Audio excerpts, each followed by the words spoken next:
right. I shall be back.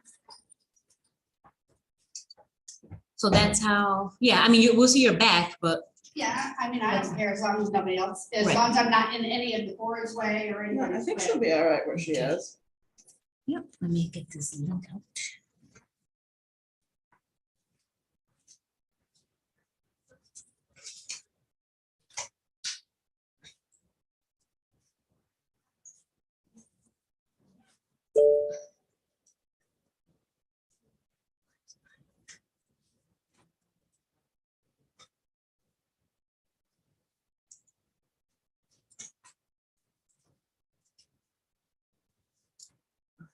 Here's my password.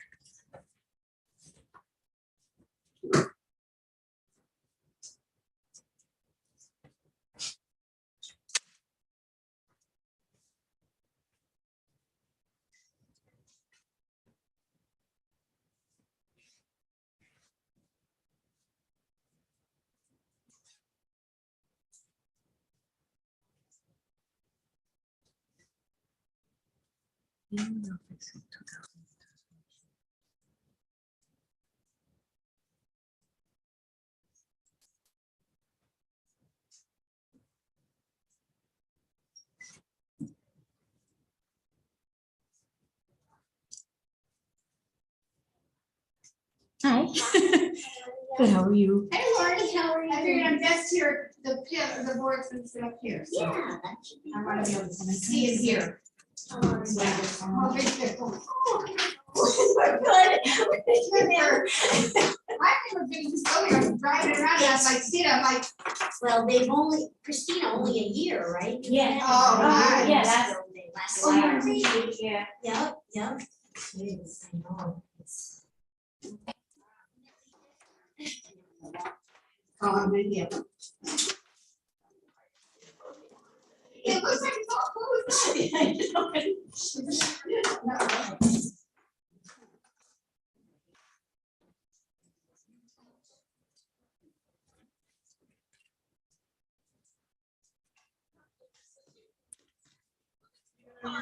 Okay, I must have done the wrong login. Ugh.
second.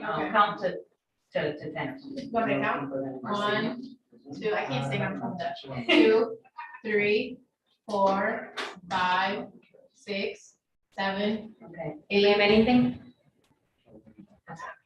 Actually, what I could do is unmute myself. Hello, Christina.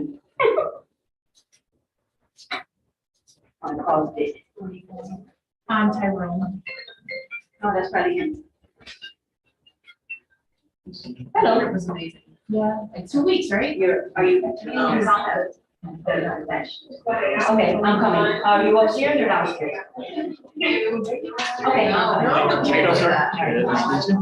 Okay. Okay, it sounds good to me. Liam, anything?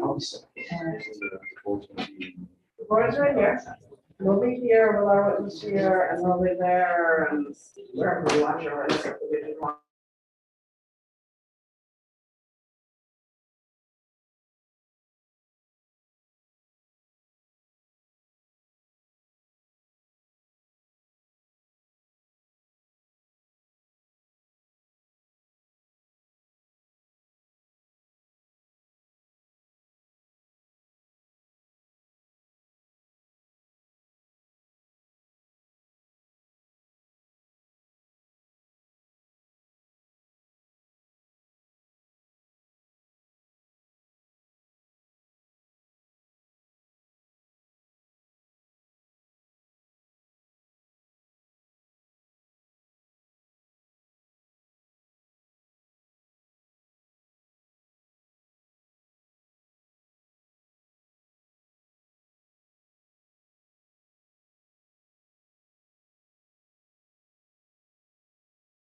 Yeah, they might be talking to Yes. us.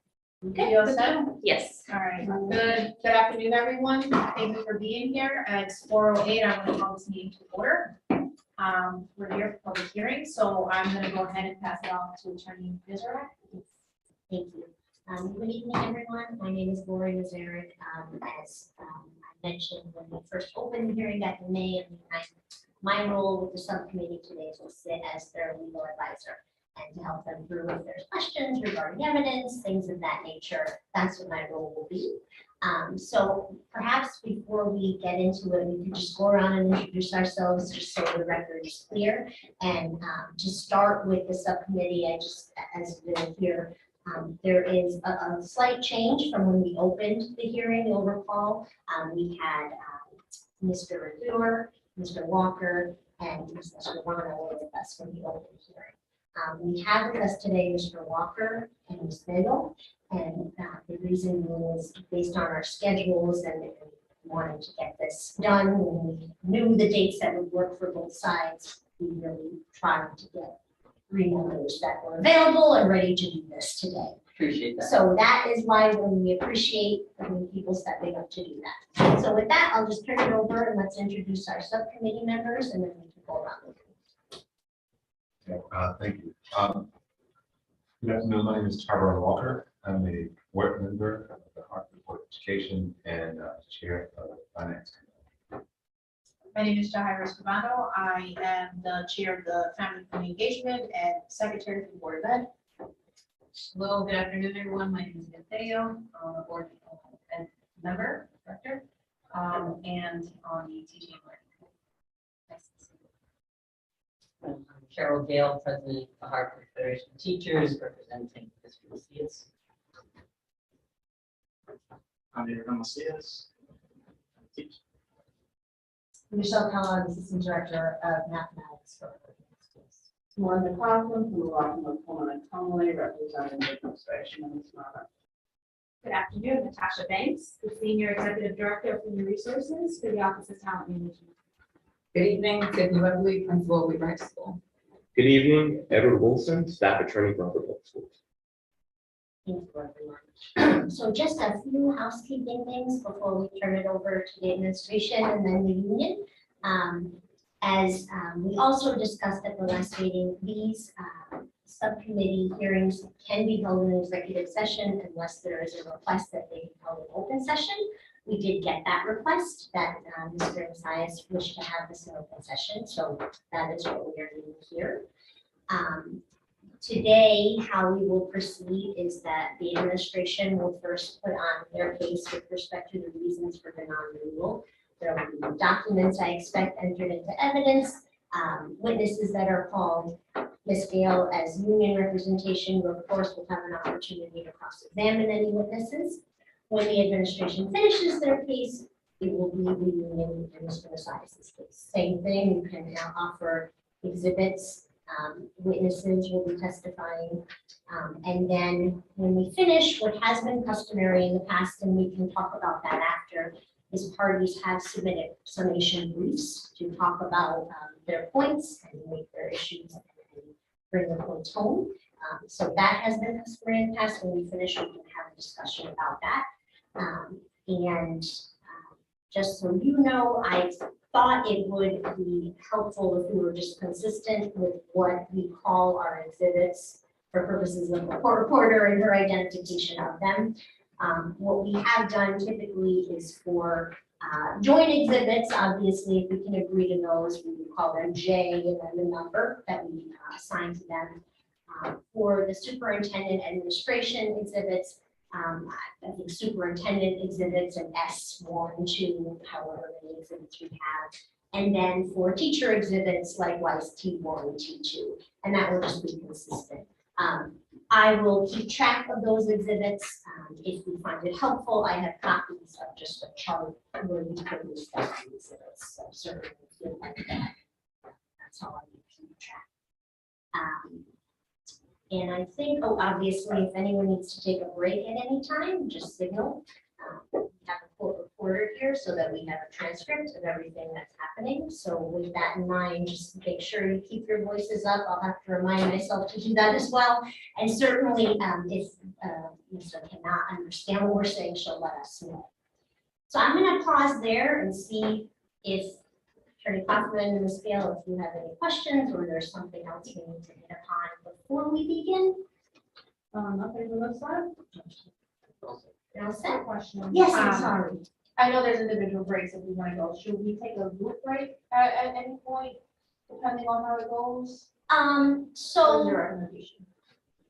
I would say if we take a break, the parties should just do what they need to do, and we shouldn't really be talking about anything that's going on in the case, just because we want to wait until the end of the hearing for the subcommittee to deliberate and do what they need to do with respect to making a decision. If you have a question about anything that's happening, you can just let me know and at any point, and we can address it at that point. Thank you.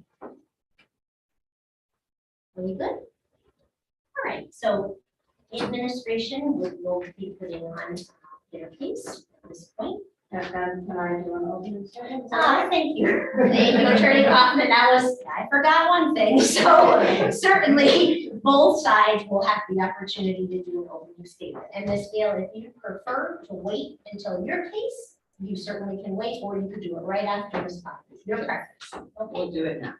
Thank you. All right, thank you. Good. I guess good afternoon, board members.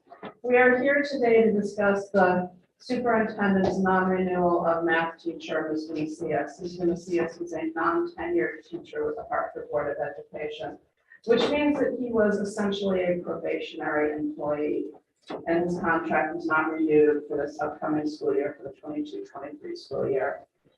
We are here today because his principal, Tiffany Webley, recommended that non-renewal after 3 years of observing his teaching and providing him with significant supports. And those supports you will hear included several one-on-one coaching cycles from a math coach. Principal Webley determined that Mr. Macias did not meet the standard of excellence that is set by the Board of Education for renewal of a non-tenured teacher's contract, and that is one of your policies.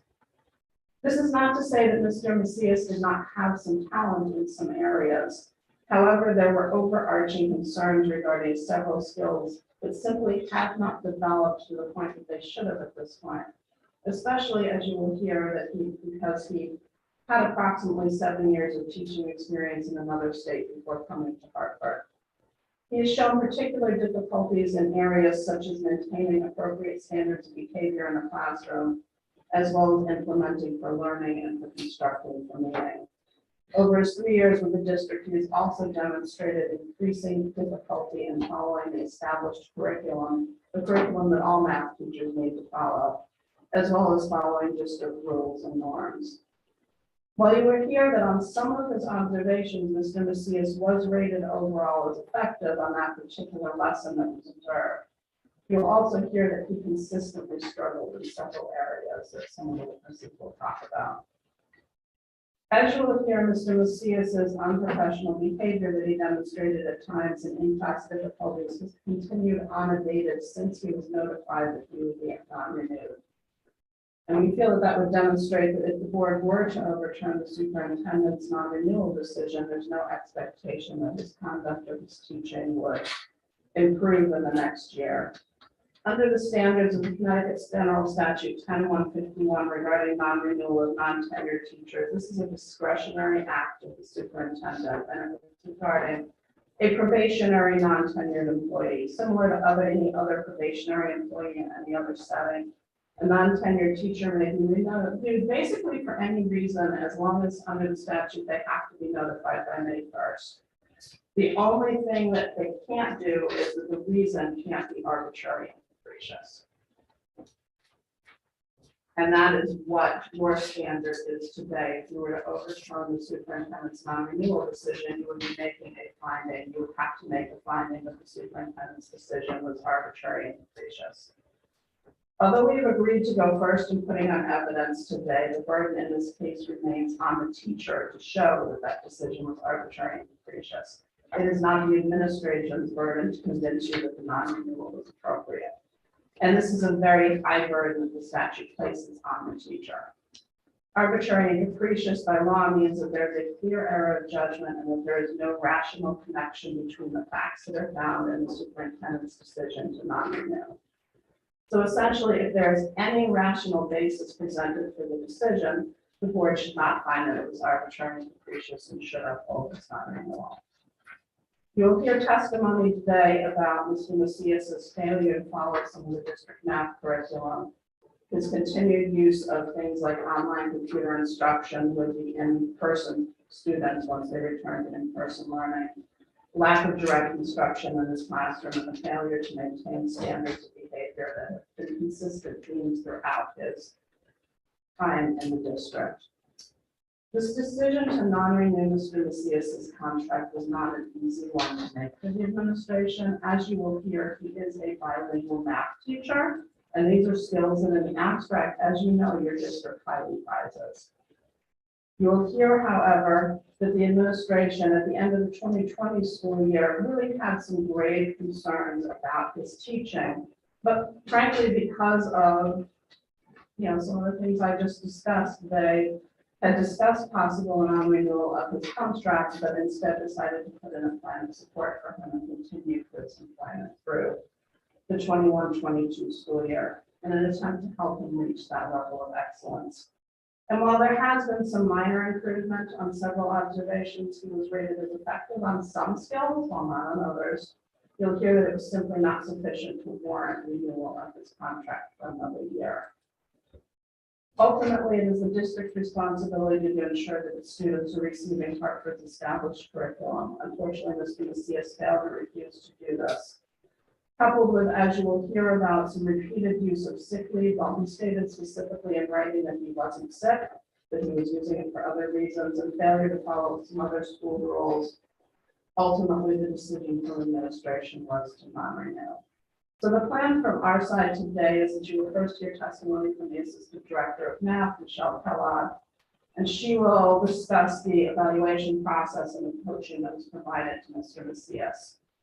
And then you will hear from the school principal, Tiffany Webley, as to her interactions with and observations of Mr. Macias and why she ultimately recommended non-renewal. And finally, you will hear from Assistant Principal Travis Meyer as to the observations that he conducted as well. We hope that you will listen to all of the evidence and make a determination that the superintendent's decision to non-renew Mr. Macias' contract is not arbitrary and capricious. Thank you. Thank you.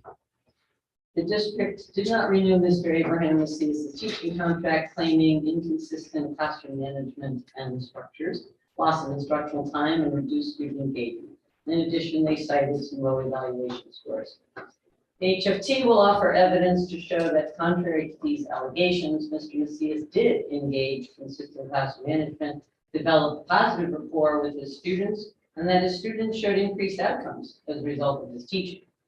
Furthermore, we will submit evidence to show that Mr. Macias' employment with the Hartford Public Schools has only been during the unusual and inconsistent years impacted by a global pandemic, during which he did not have adequate support, thus holding him to evaluative standards created for normal working conditions and applying those same standards during years impacted by a pandemic caused a non-renewal decision to be arbitrary and capricious.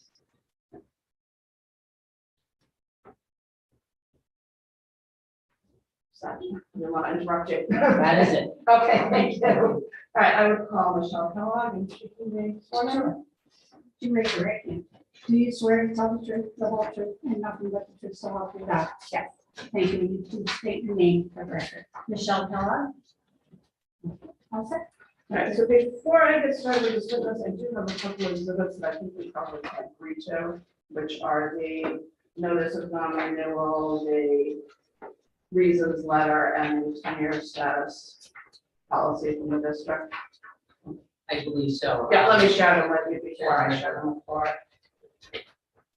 I didn't think about exhibits when I set up this way. We could create compare plans to get them across. Just flip them over and we can just. Yep. Ask them around. Yeah. All right. Sorry.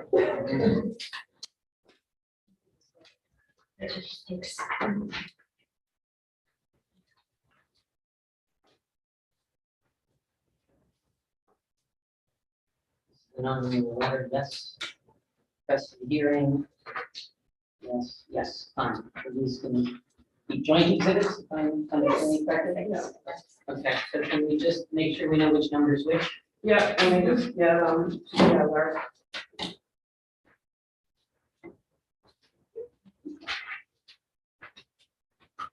Are you labeling them officially and then giving them to the witness, or how do you want to do this? You can leave them around, label them, such as. Want me to know? That works, all right. So, I'm just gonna write right on them. So these are joint, yeah, and I'll go. 1, through 2, them. and 3. They're gonna be 1, 2, and 3, yes. Yeah, we can do it numbers. All right, so we will label. One mistake, oh, sorry. here you go. All right, so for the record, the one that's April 22nd, 2022 will be joint 1. April 29th is joint 2. And then the board policy 4116 is joint 3.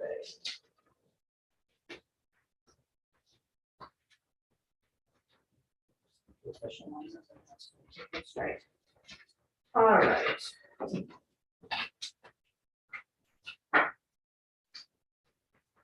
All right, Ms. Kellogg, can you state what your position on the district is? Yes, I'm the assistant director for the mathematics department. And as prep today, did I ask you to bring it to the meeting? Can you speak up, please? Sure. Sure. Did I ask you to provide me with your curriculum vitae?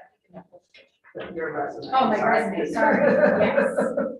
And I will put in front of you what we're going to label as superintendent 1.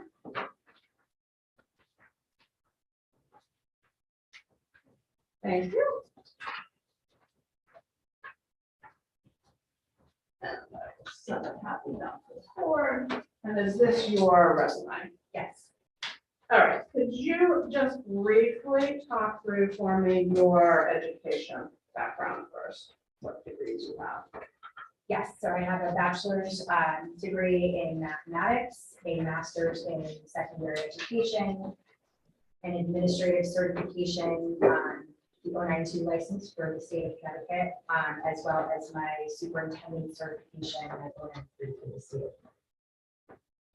Did that get to No, you I haven't guys? received a copy of this one. Are we- Which one are we? That's S1 down here. Joint one, J1. No, I haven't joined. I think it's the resume this one. Oh, okay. All right. There it is, okay.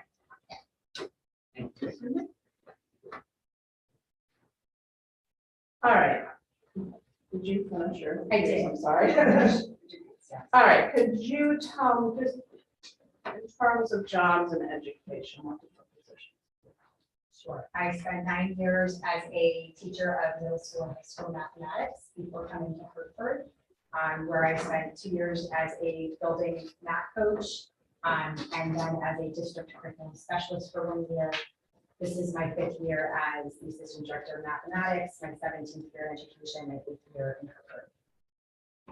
And you indicated that you're the assistant director of math. Are there other math coaches in the district? There are 24 math coaches that we oversee on the math team. All right, so tell me what you do as assistant director of math. Sure. So we oversee curriculum and assessment for K-12 mathematics for all Hartford Public Schools. And a large portion of that work is supporting our district team of math coaches in order to ensure that across our schools, teachers have high-level professional learning in implementing mathematics curriculum in K-12. And are you familiar with the teacher evaluation system in Hartford? Yes. And have you received specific training on the evaluation system? Yes. And were there any tests that you needed to pass in order to do evaluations in Hartford? Yes. And do you conduct evaluations of teaching staff in Hartford? Yes. Which teaching staff do you evaluate? It varies per year, typically secondary mathematics teachers, but I also supervise K-5 elementary teachers. I also supervise our team of district math coaches. And I assume you are familiar with the Hartford Public Schools Teacher and Administration Development Evaluation Handbook? Yes. Superintendent Chu.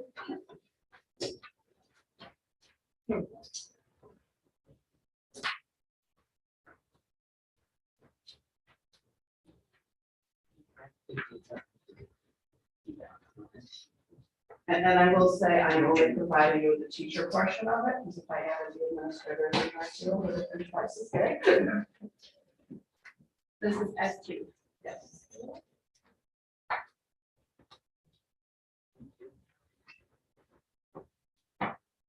All right, so can you briefly talk the board through the evaluation process? Yes, for a non-tenured teacher, they are to take part in an informal observation in the classroom, as well as 2 formal observations in the classroom. That is the teacher practice side of it, that is paired along with their student learning objectives and parent feedback. In terms of classroom observation, though, it is the 2 formal observations and the 1 informal observation. Okay, and if I could turn you to page 16 of this document for a minute. And could you walk the board through what is involved in a formal observation? A formal observation is a scheduled observation. It must be at least 30 minutes in duration. It begins with a cycle, including a pre-conference meeting with the teacher, in which the teacher describes the lesson, the goals, the focus area.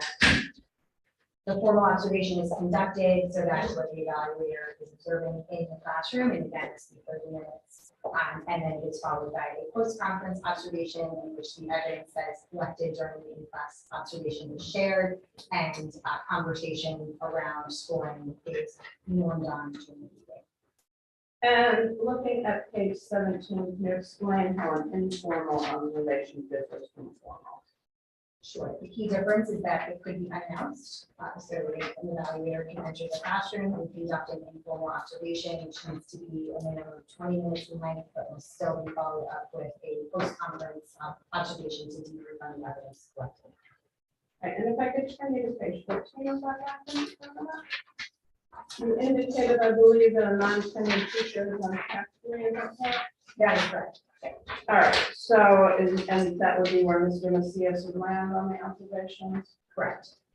And you indicated that it's, I'm sorry, I know you said this already, but could you remind me which observations you need? As a non-tenured teacher, 2 formal in-class observations, 1 informal in-class observation.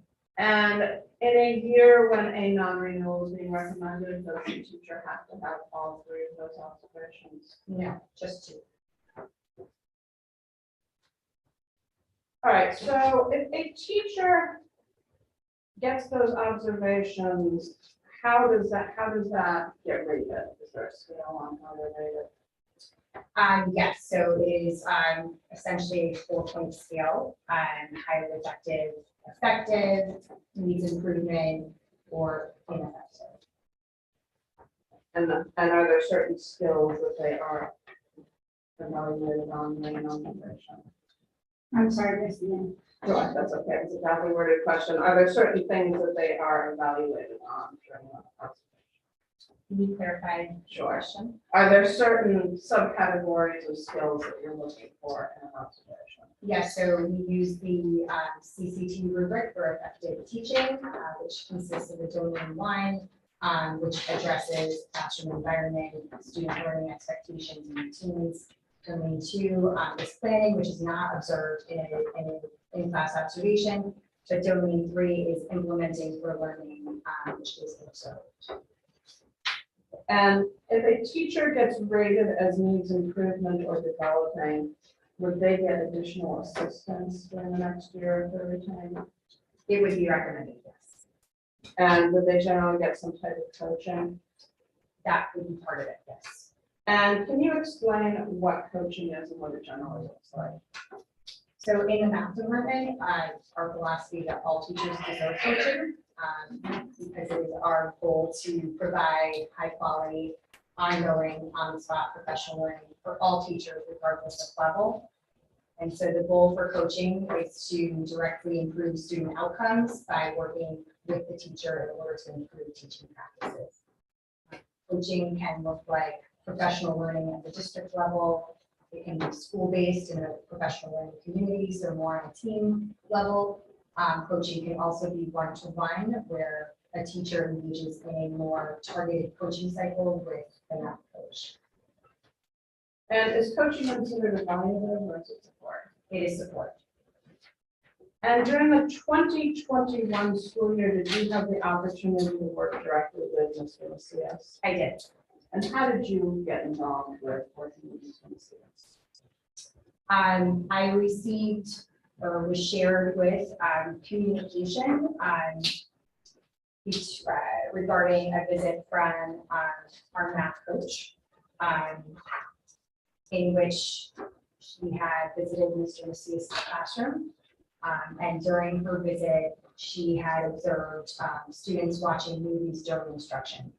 And so the math coach reached out to Mr. Macias to try and get some information around that decision. And then at that point also looped me in so I could best understand what was happening and position myself to support as well. Label that as S3 for me.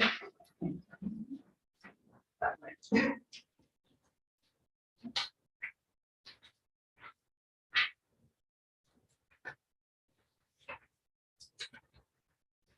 I'm gonna show you what this is kind of a. Yeah.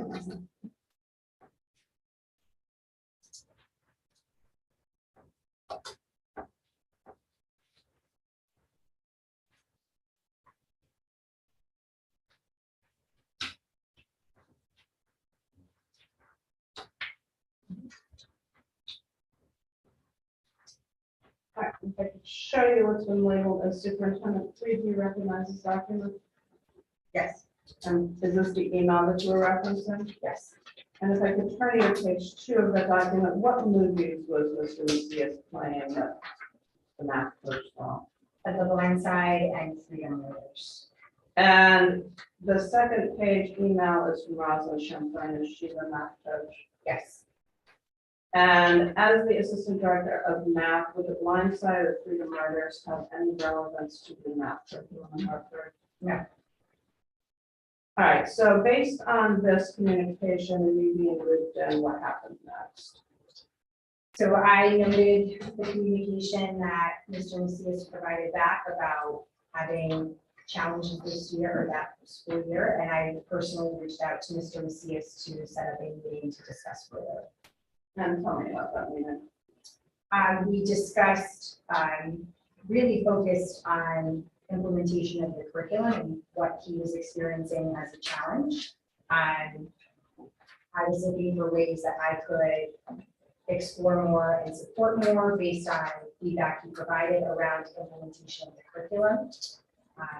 My big message for him in the conversation was that students are guaranteed our curriculum, that is our what, but the delivery from a teacher is the how, and maybe customized based on student needs in the classroom.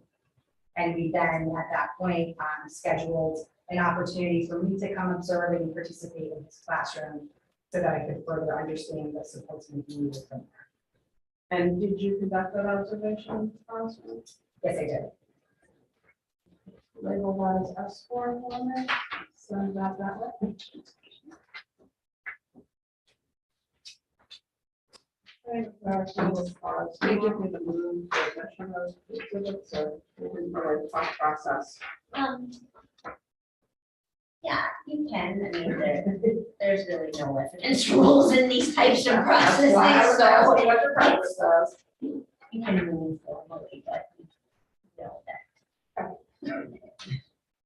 In that case, I will move for admission of superintendent 1 through 3 at this point.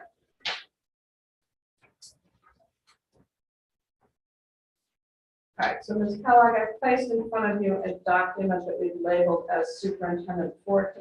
Can we just wait till I speak done? Oh, absolutely.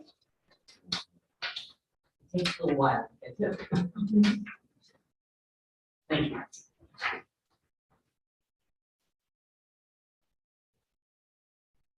All right, so Ms. Kellogg, I've placed in front of you a document we labeled as superintendent 4. Can you explain what this is? This is a write-up that I crafted after the observation to support myself with having a follow-up coaching conversation with Mr. Macias. And was this a formal or informal observation of part of the evaluation, or was this part of coaching? No, this was part of coaching. I would move for admission of Superintendent Ford. All right, so Ms. Kellogg, can you talk me through what you observed in Mr. Macias's class when you did this observation? Yes, so I entered in between blocks. So I entered at the end of block 1 and then the beginning of block 2, both algebra 1 classes. Most notable during the beginning of block 2, which was the start of the next algebra 1 class, the first 20 minutes of class consisted of music being played for the students. There was a use of the quizzes, web tool, in order to engage students in content. If you're looking at the document, you can see the different phases of the lesson that were required by, at the time, Principal Richardson. So to prepare, which was a quizzes activity, practice, and then perform. During the observation, there was a lack of instructional routines. Again, music was played, students were engaged in a lot of side conversation. While the curriculum books were taken out, it was clear that this was the first time that they were being used. Mr. Macias noted that day, this is something new for all of us. We're going to use this today for the first time. And a student came into the room and noted the same and said, "What is this?" So it was clear that this was the first time students had access to the curriculum that we guarantee our students. And what was the date of that observation? March 25th. And you noted a program quizzes that you saw used. What is quizzes? Quizzes is a web tool that allows for virtual questioning, assessment of student learning, or really anything. It is not a tool that Harvard uses for math curriculum. Okay, and if I could turn you to the second to last page of this document.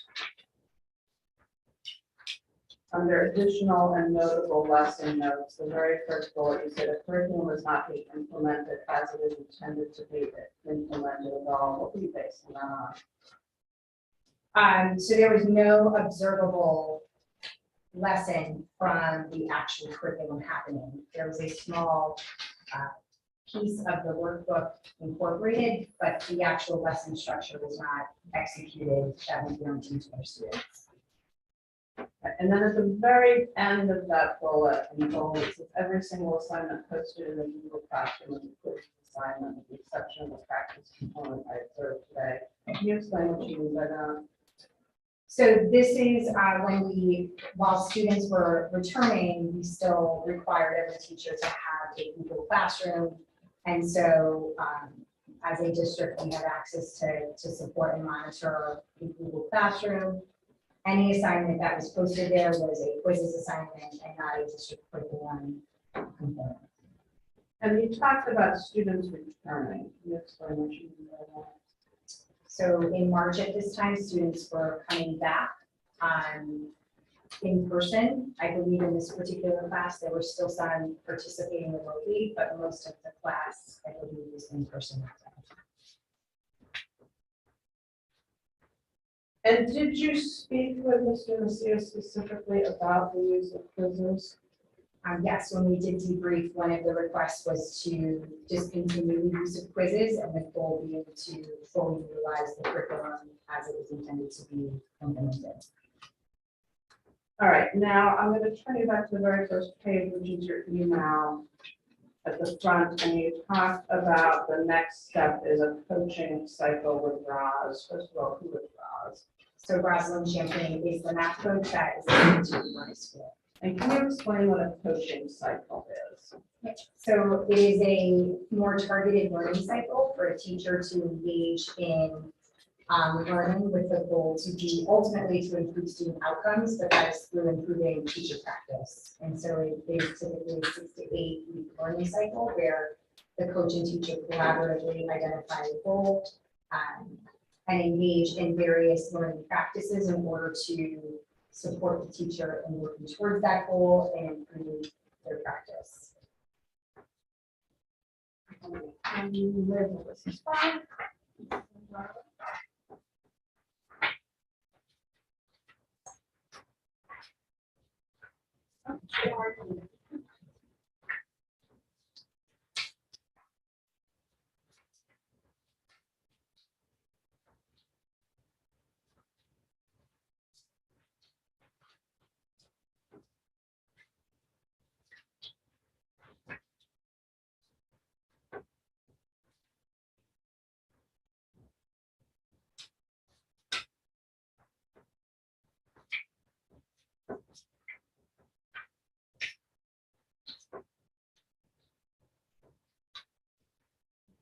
Hello.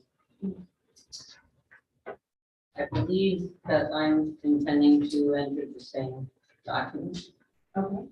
so.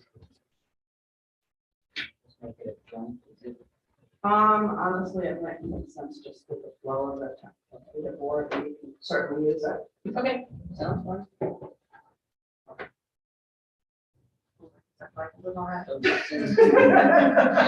That's five? Yes. All right. Ms. Kellogg, could you explain what this document is, S5?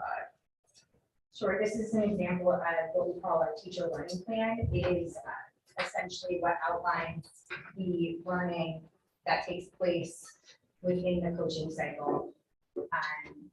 And in this case, as a follow-up to the observation with me and the debrief with Mr. Macias, we had a very targeted goal that we were going to focus on in order to support improvement in the classroom. So this document outlines that work. All right, so going through this, the very first square talks about what challenges the student achievement data and student action data bring to life. Did you assist in writing these? Yes. And what were the challenges? So the view that we include here, 100% of students are only accessing course content through online performance through quizzes and not the curricular materials. Inconsistent student routines and structures resulting in varying levels of participation in the lesson. So those were the two we decided to focus on. And what goals were set for this coaching cycle? So we have a section that outlines what we want to see students doing. So our expectation would be students are able to access course level content and course materials. And now 100% of students are participating in the lesson and are able to explain how the lesson, task, or activity next to learning target. We get there by establishing the teacher actions, which are in the instructional goal. And that is the teacher is developing standards aligned with appropriately rigorous and measurable learning targets to go from lesson to lesson. There's a sequence of learning activities that are very purposeful and aligned to the learning target, and that there are intentional decisions around the materials used to support student learning while preserving the rigorous standards and maintaining pace with the curriculum. And were any student learning targets?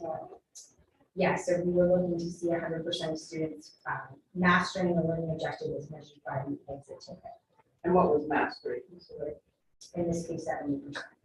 All right, and if I can turn you to page 2 of this document, I'm not going to go through every single bullet here, but can you just explain what each of these columns are? Sure, so we track the coaching cycle routine, so that's essentially the learning practice that's engaged in, and that may include, or I should say, starts with goal setting, which is noted there.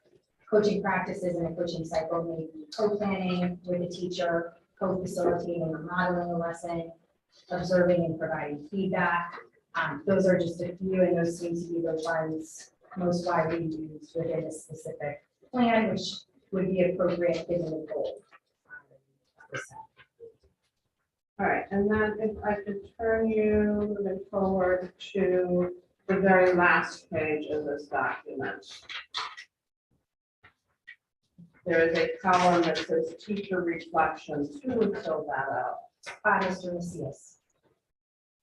And there, when he says students responded very well to the materials and strategies, naturally jumping ahead further into the unit following the routine. So that would be something that he would have noted based on the coaching. Correct. And coach reflection, he would have filled that out. Rosalind Champagne. All right, and this coaching session this was the 2021 school year, is that correct? Yes, it started in April and ended at the end of. And did coaching continue into the 21-22 school year? Yes, Now, were you still involved with the Ribbon 21-22 school year? I was not. But have you reviewed the coaching plan for the 21-22 school year? Yes. Therefore, this as superintendent 6.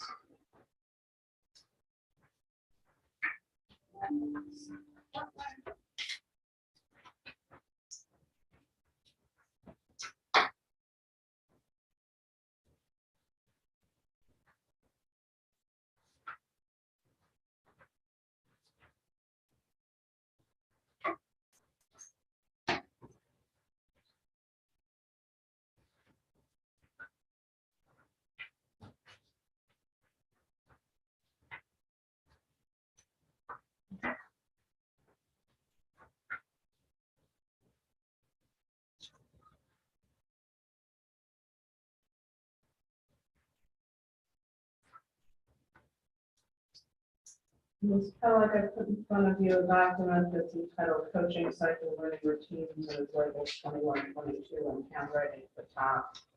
And can you explain what this document is? So this is the same document that we just reviewed, just different school year. It is a teacher learning plan again to track the learning occurring in the coaching cycle. And do you know what period of time this coaching cycle ran from? Based on the timeline, it looks like it went from October and we followed towards the end. There are some dates as late as December and it is a February date.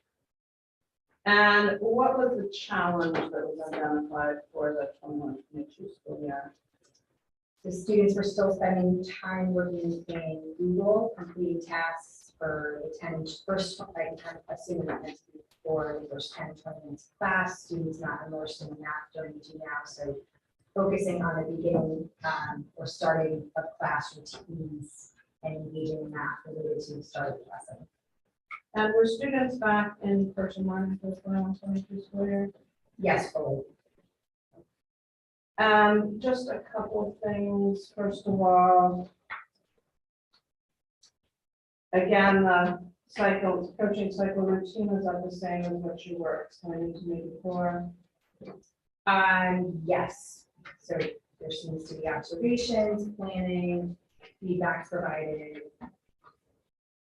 And does it show that several of the observations are canceled? We're Canceled. Thank you. Yes, as well as there was on November 12th a reading class, so I would imagine support was not provided on that day as well. In addition to absences, which we do know to ensure that we're tracking how and when the support is provided or interrupted.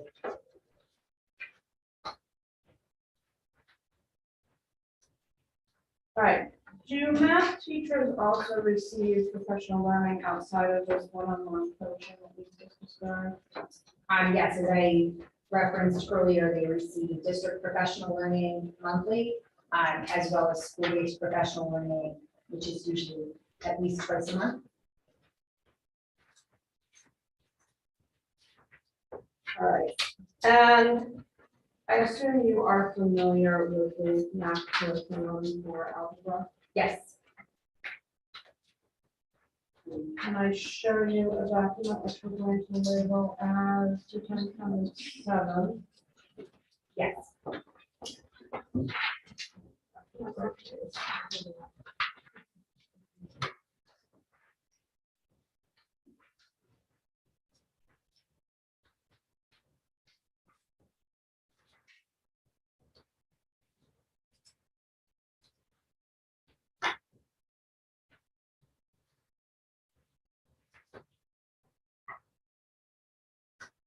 That make a sense to you?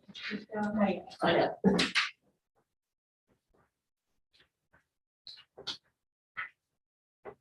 So I couldn't find your document that said pre-observation planning, formal observation 2, and it says date submitted was May 25th, 2022. So that was near the end of the school year, correct? Yes. And if I could bring you down to section 2, how does this lesson fit in the sequence of learning for this class? And is this a document that the teacher would fill out? Yes. And it says, with this year's circumstances, I did not continue on to quadratics since the previous year's students did not get to the section. I chose to review topics that students would see at the beginning of the following year instead. Do you see that? I do.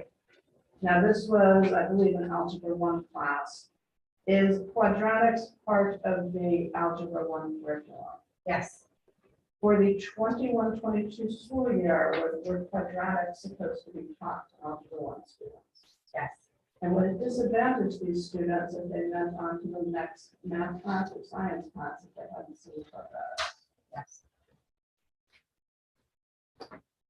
All right.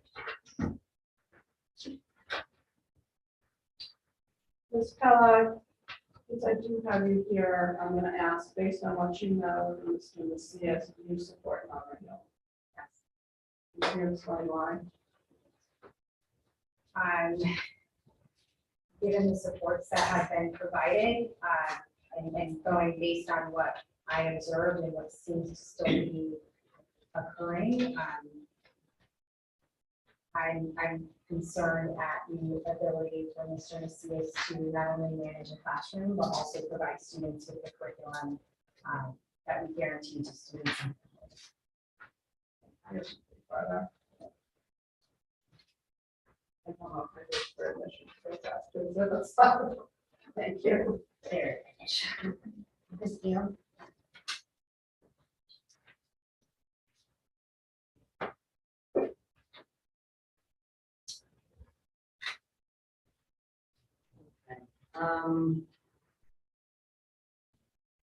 So are you Mr. Macias as evaluator? I know.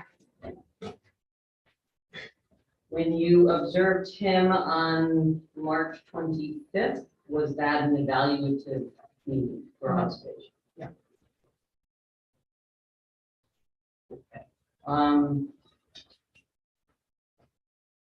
want to return to the meaning of students returning. We talked about this observation on March 21st, students were returning. Could you just repeat again why they were returning, what that means? So at-home learning was expiring and students were coming back in either in a hybrid fashion or fully in person. So these were students who had been virtual all year up to this point? No, not virtual all year. I'm not positive of the makeup of the classroom, who was fully remote versus hybrid. Could some students have been virtual all year before they returned in March? I believe so. And could some students have been hybrid all year before they returned in March? I believe so. Okay. So did you prepare teachers of this transition from the hybrid or virtual to in-person? Yes. How was that preparation? What did the district do to prepare teachers? So we provided district professional learning initially at the start of the school year and ongoing through the end of the year to accommodate needs that each learning mode required. Okay, that was at the beginning of the year. How much notice do teachers have that the students were returning from virtual or hybrid to fully in person? I can't speak to the timeline of that. I don't remember, to be honest. Okay. Was the professional development that you are referencing something that happened prior to there being any notice that students were returning to full virtual, as these decisions were changing throughout the year? There is district professional learning provided monthly all year. Right. And responsive to the various learning modes that were occurring based on the pandemic and what was occurring in the schools. Okay. Was there any support that was provided once the notice came out that the students were to be returning fully in person? So supports have been provided or were provided all year. Math coaches were working directly with teachers during the course of the pandemic and all year as scheduled. Okay, nothing beyond the regular support, there was nothing specific to the transition that was going to occur in March as everybody returned. So that was a change for teachers. Correct, but professional learning shifts as the learning status of the student shift. Okay. Do observations usually take place in the very first weeks of school? They can. Do they usually take place? Are you asking about an administrator, a coach? I'm asking about an evaluative meeting. They can. Do they usually take place in June? They should not by then, but classrooms could be visited all throughout the year. Okay, I believe the T-val specifically, let's take a look at, June 1st, I believe, is the deadline to close out an evaluation. okay, thank you. Okay. Is it safe to say that beginning, those very couple beginning first weeks and those end weeks are weeks of transition beginning and end, and therefore not as productive for evaluative purposes? I think every day of school counts, and so if we're talking about teaching and learning, expectations around what students should be guaranteed in September and June shouldn't shift in terms of what students are guaranteed while they're sitting in our buildings. But for the purpose of evaluation, which is particularly observing a teacher during those periods. While we have time, I don't forget there was a question. Okay, given that transitions are unusual,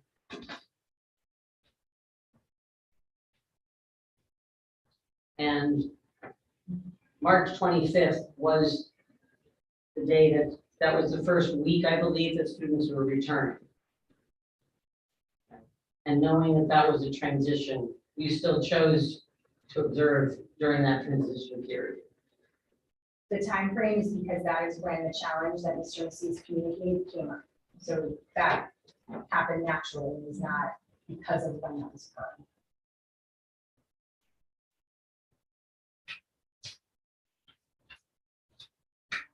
Okay, in S5, coaching cycle in S5, you indicated you assisted in the writing of this. Were you present for the observation? No, that was strictly led by the coach. Okay, so can you explain your role as assisting in writing for this? Because I had observed Mr. Macias and he identified a very clear need and goal, we wanted to ensure that a very targeted goal focus area was identified.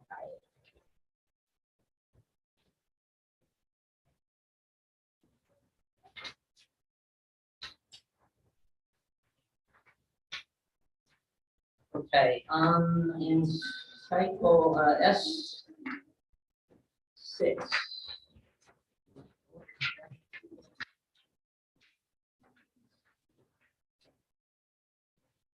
You're looking at these meeting dates. Were those meeting dates all arranged mutually with the teacher? They should be, but I can't speak to that as I was not working with this coach during this cycle. But yes, the routine is that specific routines are agreed upon as they often include the involvement of the teacher. Okay, could any of these meetings have been unannounced?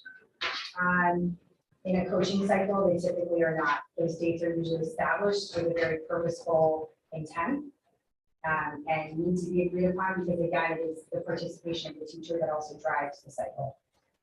Are you aware if any of these were unannounced? I am not aware.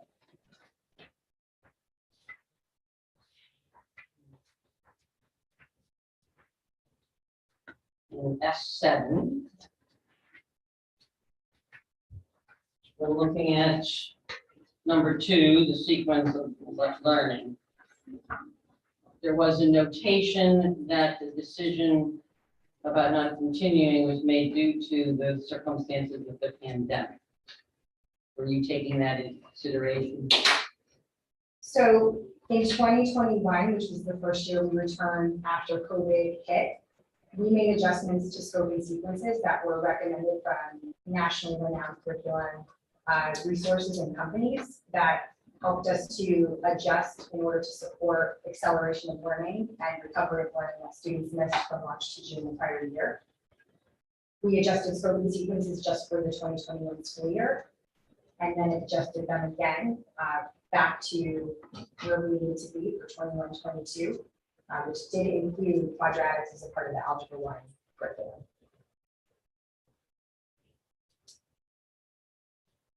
So it was adjusted for. Did that adjustment take into consideration that the year before it had not been taught? The year before COVID year, is that what you're asking about in 20? No, this is 2022. This is from. This is the 21-22 last school year. You're saying quadratics was put back in, but the year prior, which was a year that was also adjusted, it was not in. Correct. In 2021, it was adjusted due to COVID. Was removed that year, and then was put back in last year. Correct. Okay. And was that made clear to all of the math teachers? Yes. Okay. Did that take into account any particular classes that may have special needs or English language learners, or in terms of meeting the kids where they are? Allowances for those kinds of adjustments? Yes, and those students named deserve that content as well.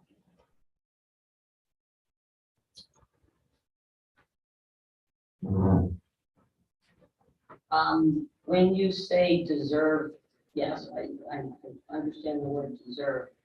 Is it possible that some students could not access that material if they weren't ready?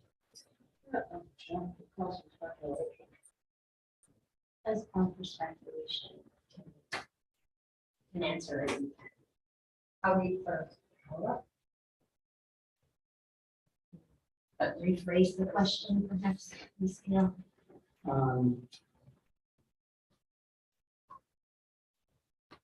Is it possible that some students could not access particular lessons without adequate background knowledge? You Okay. can answer it. If you can't answer it, you can answer I would argue that that is the case in any grade level with any content. And so we support teachers in ensuring that there are ways to make it accessible and at least provide students with the opportunity and respond after they have that opportunity of supporting them. To omit content without knowing that first is taking away a right from students that are given to them.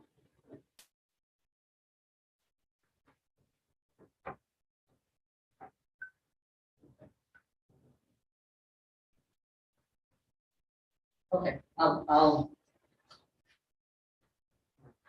do. Thanks. We do have just a few follow-up questions. Just give me 1 minute. Just take a quick break, a 5-minute break.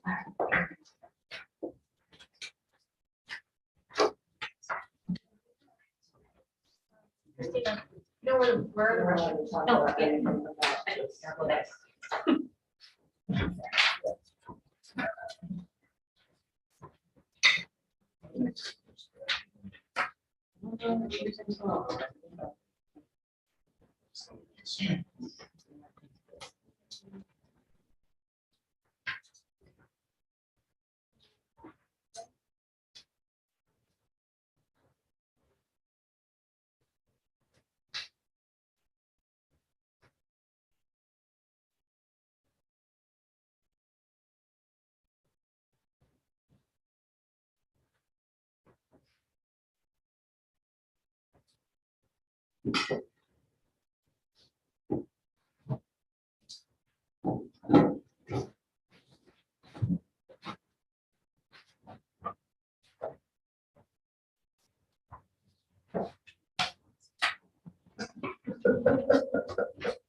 Oh, wait. No, I was just saying we're not Oh. ready yet.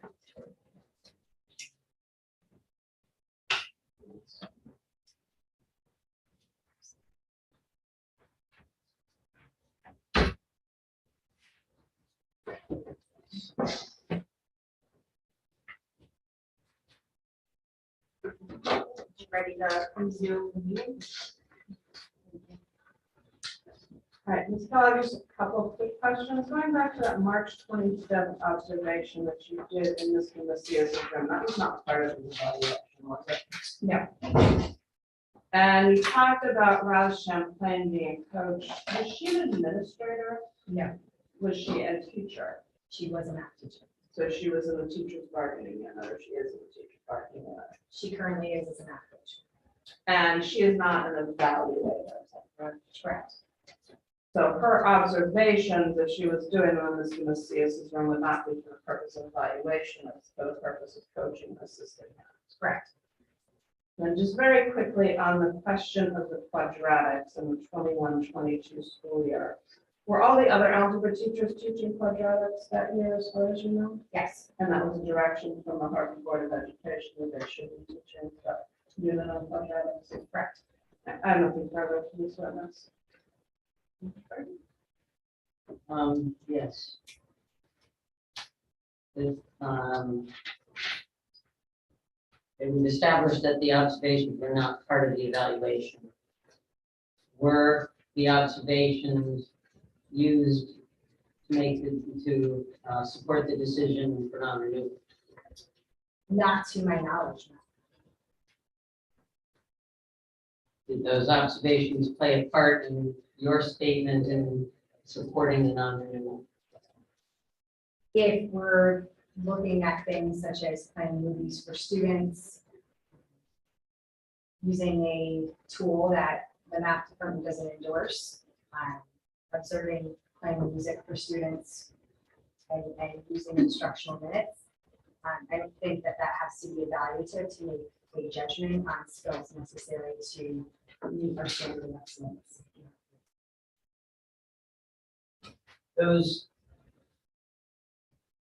That knowledge comes out of the coaching cycle, correct?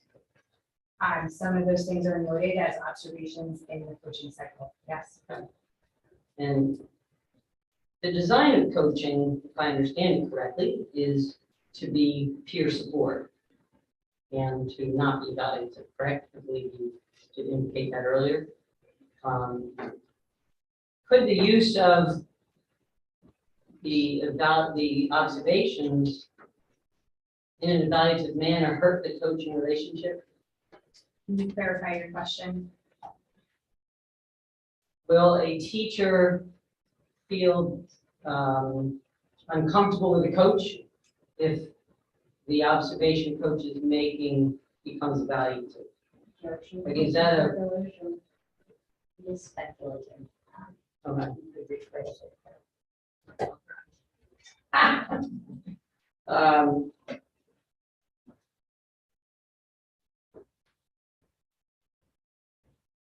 Let me ask it this way, what do you do in your role to ensure good relationships between coaches and with the teachers that they're coaching?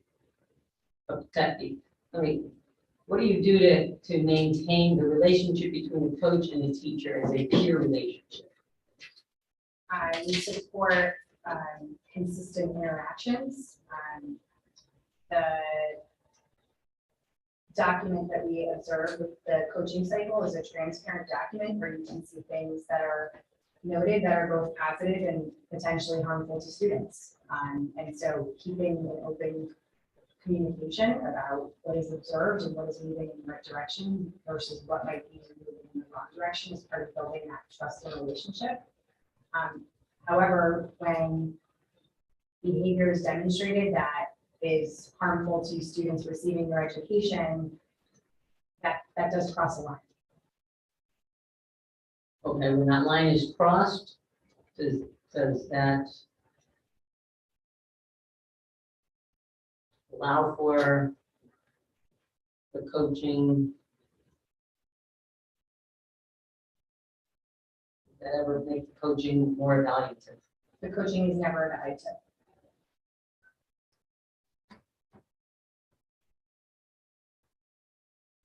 And yet it is being used as evidence to support this non-renewal.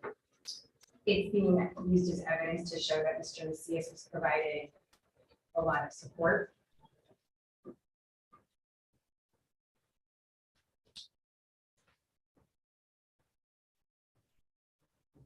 No further questions. Thank you.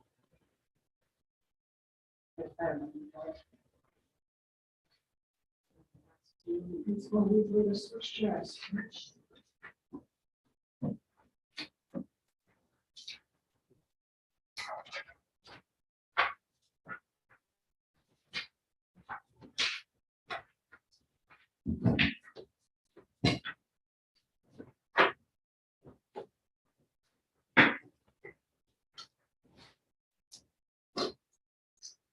Would you raise your right hand? You swear to tell the truth, the whole truth, and nothing but the truth, so help you God. Thank you. Would you say your name for the record, please? Cindy Button.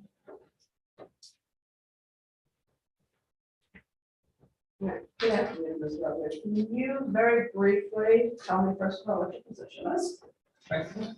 At what school? And how long have you been principal at Weaver High School? This is, last year was my first acting year, so this will be my second year. And can you briefly go over your degrees? Yes, I have a bachelor's in English, a master's in education, and a master's in education leadership. With a teacher's from administrative certification. And where did you go to high school? And can you briefly go over your employment history, just in the field of education?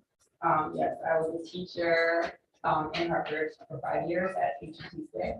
And then I was an assistant principal at Journalism and Media in Weaver High School for 3 years, and then principal. And if I could show you what we're going to label as superintendent 8.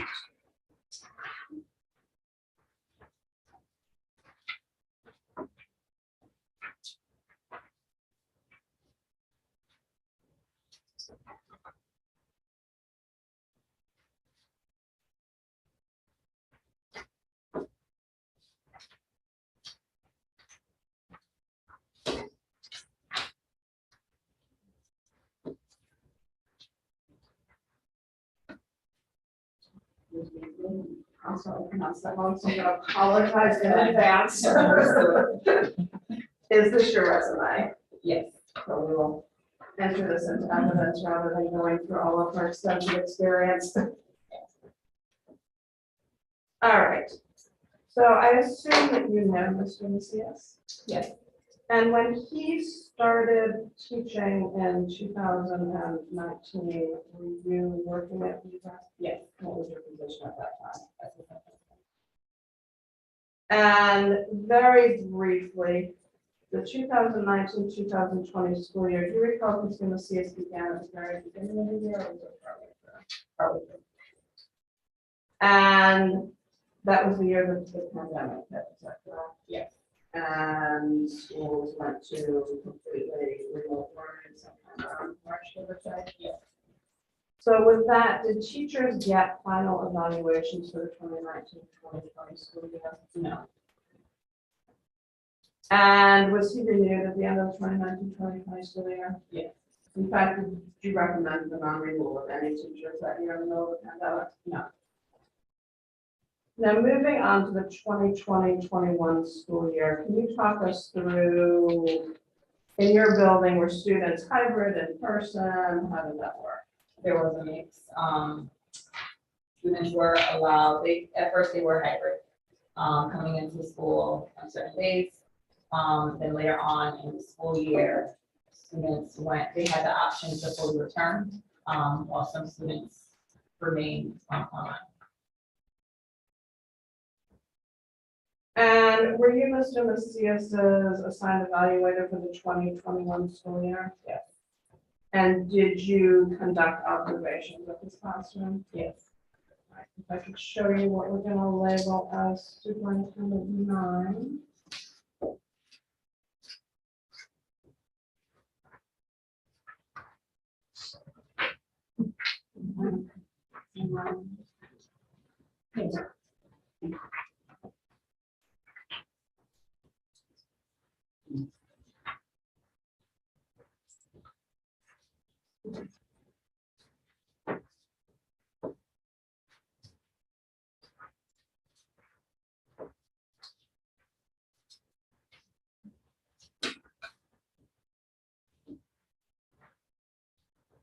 Can you explain what superintendent 9 is?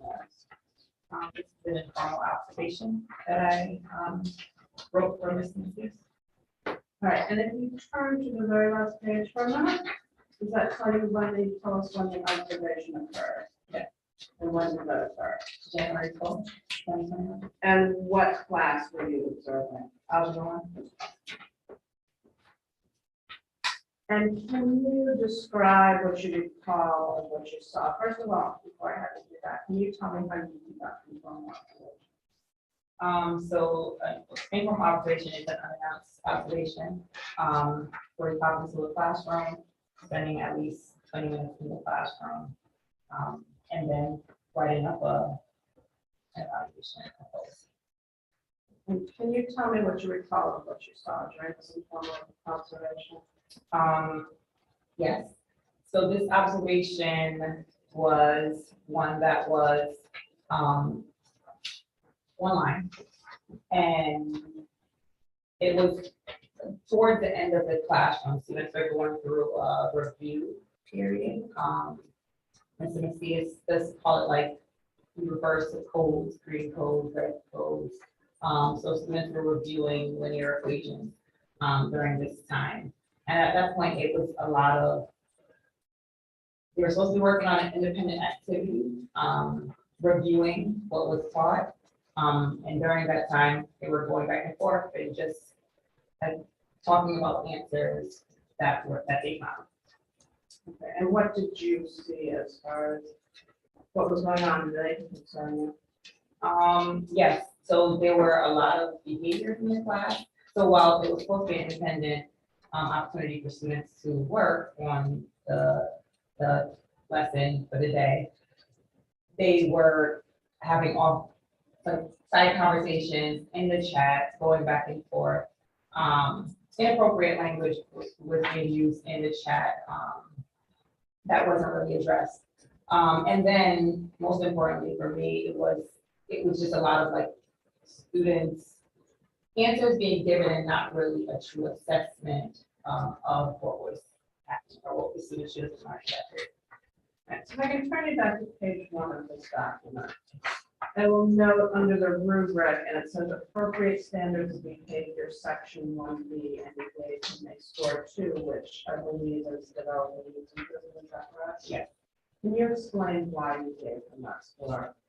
Because of the behaviors that were happening during the class period, while teachers cannot control student behavior, it is expected that teachers are redirecting and addressing the behaviors. And I did not see a lot of addressing of the behaviors, so the behaviors continue. And similarly, under assessing 3C, first of all, what does that mean? So checking the learning, checking to see if the students are progressing towards the intended learning targets. And why did you give them a 2 in assessing the learning? Because I felt it was, instead of like having an individual assessment for students, it was like overall class, what are we doing? And there wasn't a deep attention to if there was an error of the answer or something that was provided, let me go in and reteach, or let's address what was wrong. But just a lot of, this is the answer, let's keep moving, task is complete, let's move on to the next task. And did you make any recommendations to the serious observation? I did. And could you explain those? So the appropriate standards of behavior was the most important for me as a recommendation, just making sure that we're consistently addressing the behavior that we're seeing. Reminding students if this is a task where they should be working independently to meet the learning target, that they are doing that. If they need to engage in conversation, making sure that they are in positive groups for that, and that the teacher is monitoring what is happening during that time. All right, and during that year, did you also conduct formal observations? I did.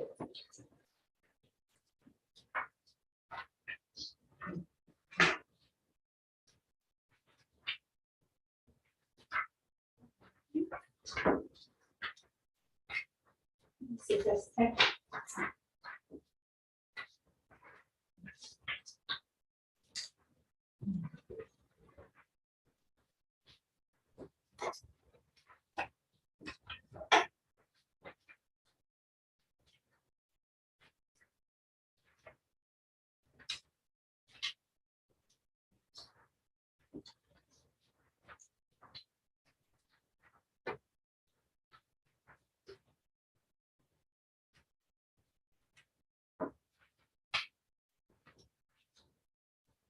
All right, so I put in front of you what we've labeled as S10, which is formal observation number 1. Can you briefly describe how you do a formal observation? So formal observation is, this observation is announced, and it provides the teacher an opportunity to kind of have, indicate when they would, which class would they like us to visit, to be able to observe.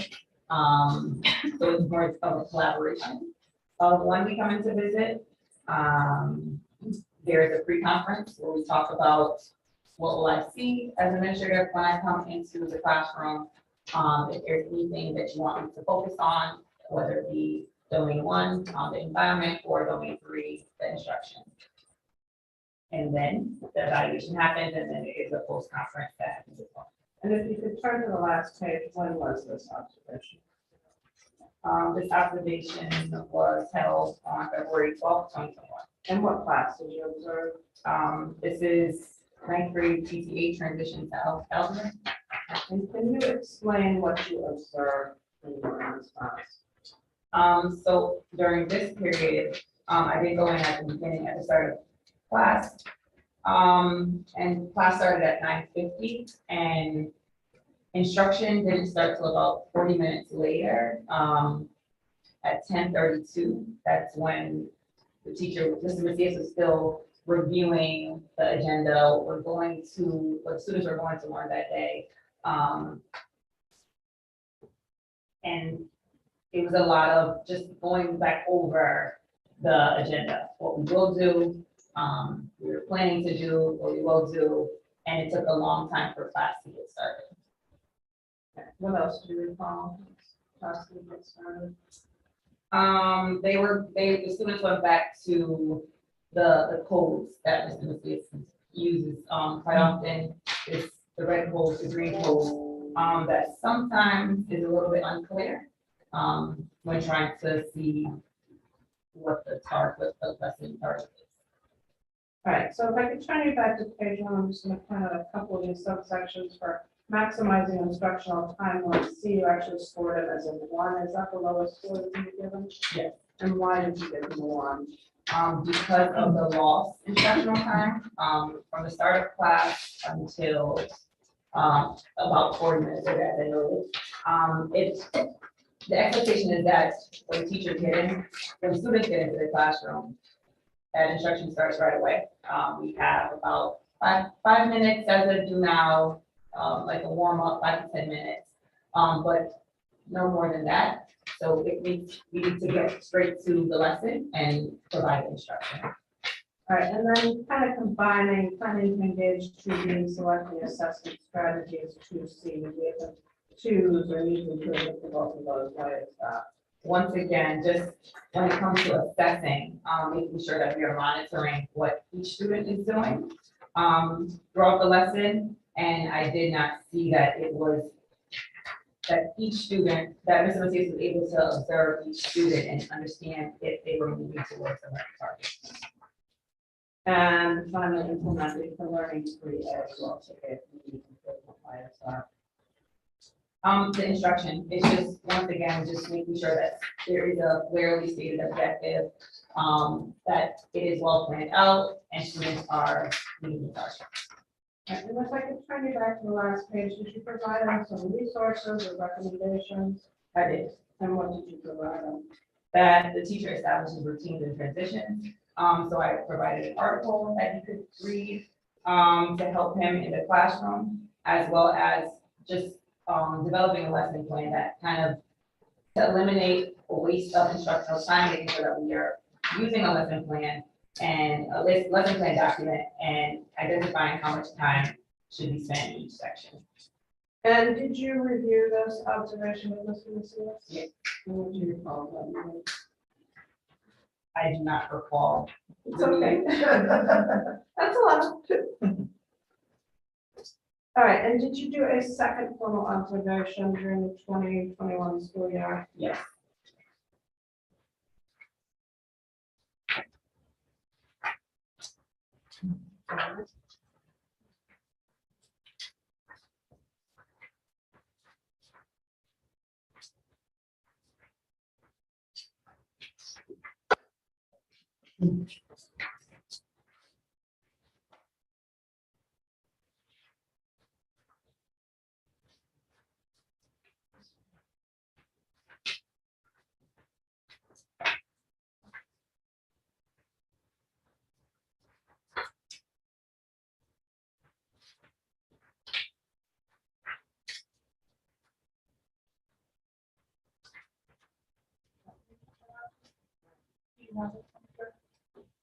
I do, thank you. Okay, thank you. 11. Sorry, not a problem, I lost time. All right, and when was this observation completed? April 26, 2021, And which class was this in? algebra 1. All right, and can you explain what you saw during this observation? At this point, most students were in person. Saying at this observation, Mr. Macias was spending a lot more time with the students, so there was students actually up and presenting their answers during this classroom observation. Specifically, one student going up to the board to discuss or present the answers for that lesson. And I know Ms. Macias was working on developing independence. So that was a theme in this lesson. Did you have concerns over what you saw in the classroom? Again, with the assessment of our students. And if I could turn you to the first page of this document, and I'll note that this time you gave him a 1 for maximizing instructional time for this observation as well. Can you explain why? Yes, so often, once again, it's not getting directly to the instruction or spending time away from instruction. I'll be back, comes back a few minutes later, so there's just a lot of wasted time, and I think if there is a lesson plan with structured minutes, and then most of that instructional time will not be lost. And also, like what you gave him, ones are unsatisfactory, leading to constructing and assessing, which is pretty inclusive. Going on. So just going into like when the student is presenting at the board, when Mr. Macias came back to the board, after asking the student to present her answer was incorrect. But instead of digging deeper into what made it incorrect, let's go through this as a class to fix the misconception here. It was kind of glanced over and like, okay, your answer is wrong. You need to go, it's different from mine. You need to review your answer, fix it, but let's go on.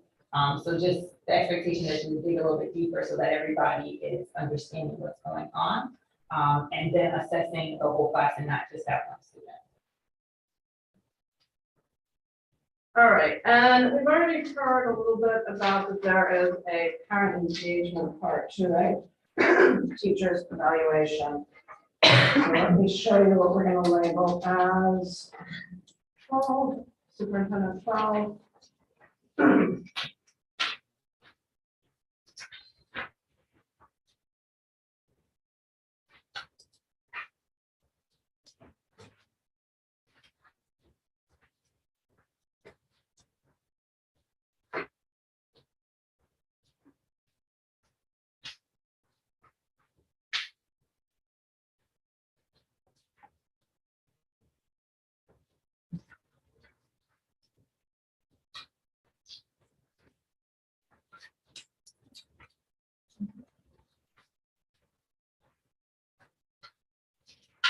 In front of you, we labeled as superintendent 12, which is OPE scoring. Can you explain what that is? So this is the parent engagement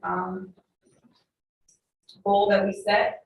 And as a school, we decided that we were going to focus on parent calls and calling families of the students in our seminar classes. And what is a seminar class? So it's the first period of the day. Most people know that like an advisory or homework, but there's a strong focus on building relationships with our students. Most there's a curriculum that's provided during that time that focuses on social emotional learning. And this period is where students gain a lot of knowledge about what's going on, and it's an opportunity for the advisor to just have that connection and ensure that we're having a relationship with the families and providing all the tools that we can to our students. All right, and I note here that it shows do not meet. Why wasn't this full enough from this BCS? Because as a school, we determined that we would make phone calls to our families, and at least 10 phone calls would be made per month. So when we went back and ran the report, Mr. Macias only had 12 calls logged for the year in our school.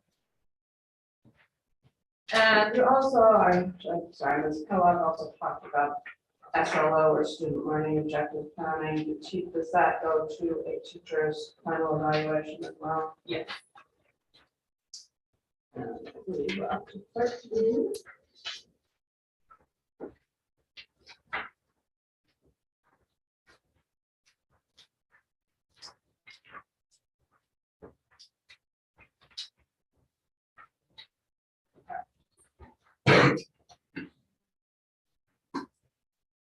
And then also while we're doing this, we get to what we're gonna label as 14 because it goes straight to 13.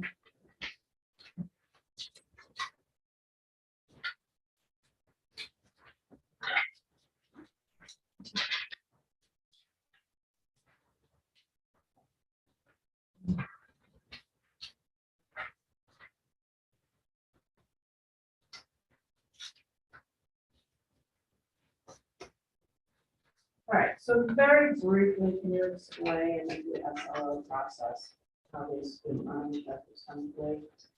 So the student learning objectives, they are objectives that teachers determine, how they want to measure the students that year. They connect with the school's goals, and the school goals align with the district's goals. So there's full alignment, but the teachers do have the autonomy to develop their SLO goals. And how many SLO goals does a teacher develop to be met? And just briefly, because this one is a little confusing, can you explain what the two goals were that was going to see us set for the 2021 school year? SLO 1 was that students will demonstrate progress towards college and career readiness, conceptual understanding, and mathematics. And SLO 2, students will demonstrate progress towards college and career readiness, application, and mathematics. So both is SLOs, 1 and 2 are the same. Similar, one focuses on conceptual understanding, other one is application. Okay. And how are they going to be measured? By the first one is going to be measured by the PSAT. The second one based off of district topic assessments. All right, and if I could turn you to Superintendent 14, did Mr. Macias meet his SLOs for the year? He met one goal and did not meet the other.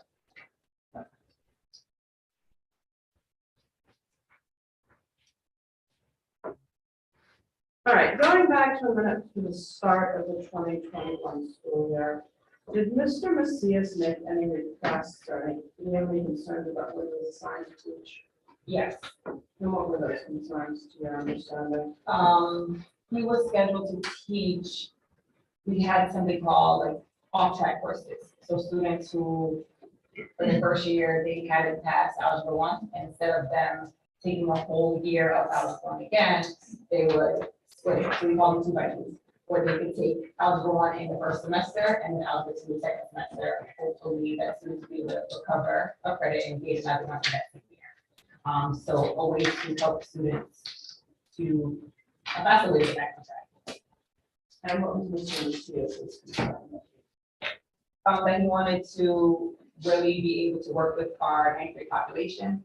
That he felt that he would be able to move the students in the ninth grade. And did you and Ms. Richardson as the administration move the schedule around so he could teach the freshman students? Yes, So you provided him what he requested? yes. I'm gonna show you what we're gonna label as exhibit 15. Just for my clarification, SLO planning was 13 Yes. and SLO scoring was 14? Yes. Thank you.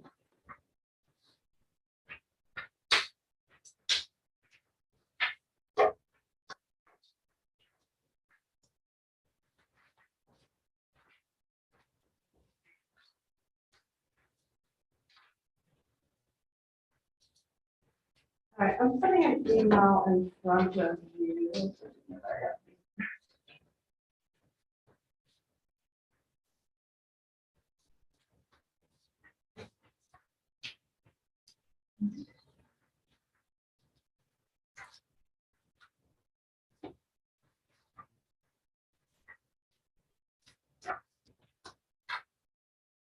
Put an email in front of you that is dated November 10th, 2020. It's from Mr. Macias to Ms. Richardson. She was the principal at the time, is that correct? Yes. And also yourself and Travis Meyer. Who is Travis Meyer? The assistant principal. Okay. And I'm just going to bring you down here to the section that says personal/sick days. And he says, although I've taken many sick and personal days, I want to reassure everyone that I am dedicated and invested in finishing the school year and many more because we're still.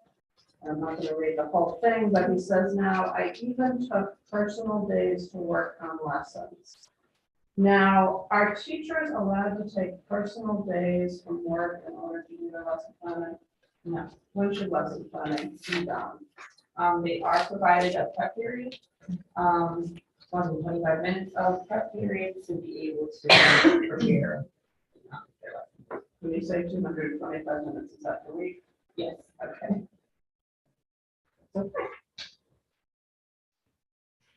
Was that the only time that Mr. Macias, to your knowledge, was taking personal or sick days for times when he wasn't sick, or wasn't one of those listed reasons for personal days? No.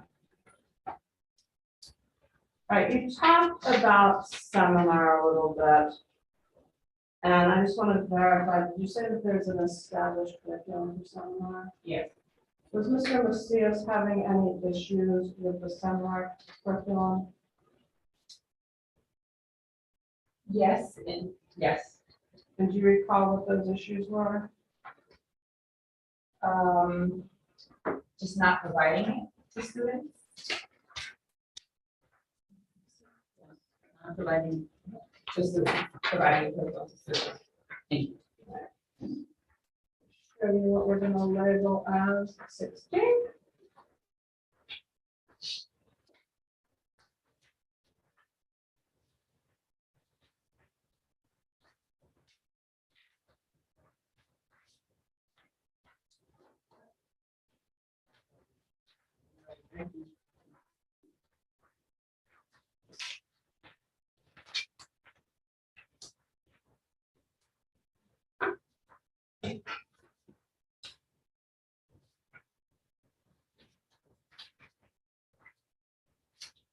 I turn you to page 2 of this document.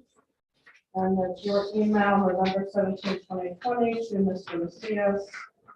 And starts out after yesterday's walkthrough, you mentioned you have not been keeping up with the seminar curriculum. First of all, it's a walkthrough. So this is, walkthrough can vary, sometimes it's just, yeah, the administrator wants to walk around and just see what's going on. Sometimes there are scheduled walkthroughs, with various people from the district. All right, so had you done a walkthrough of the seminar period? Yes, And what did you see when you did that? that Mr. Macias was using that time as a check-in time for students, but the curriculum was not being implemented during that time.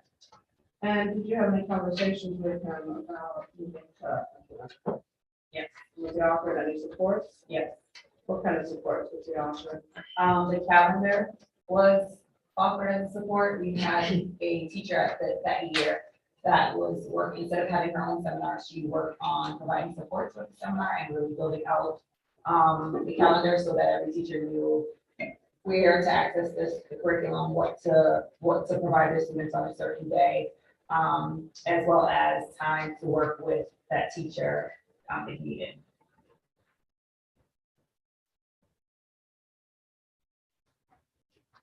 And was there any issue during the 2021 school year about getting Mr. Macias's SLOs completed with documentation? So the SLO plan? Yes, And when is that typically completed? around November. Show you what we're gonna label as superintendent 17.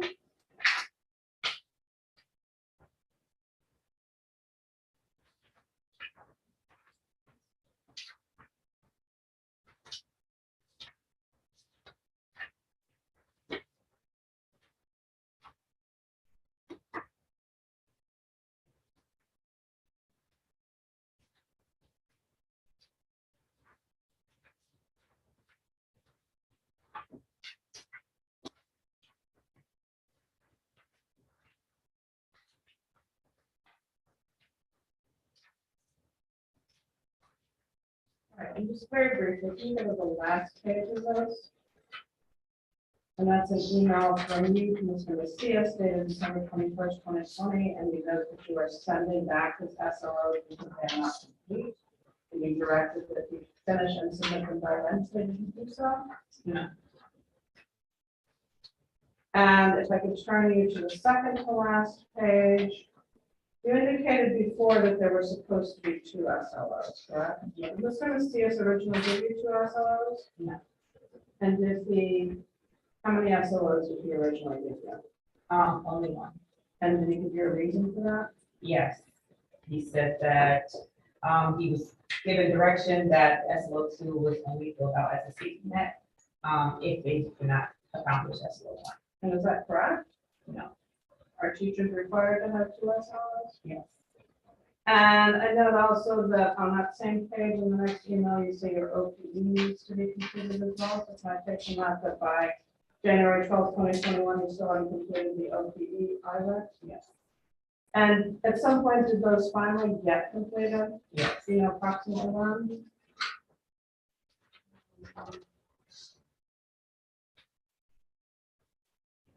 February.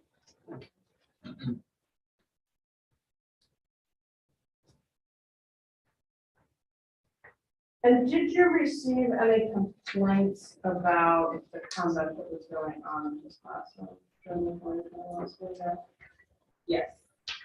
And if I could show you what we're gonna label as superintendent 18.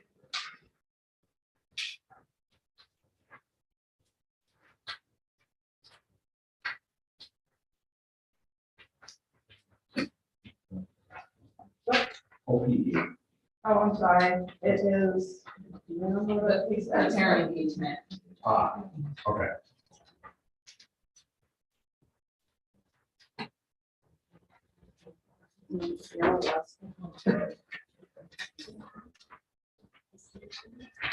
What? Yes.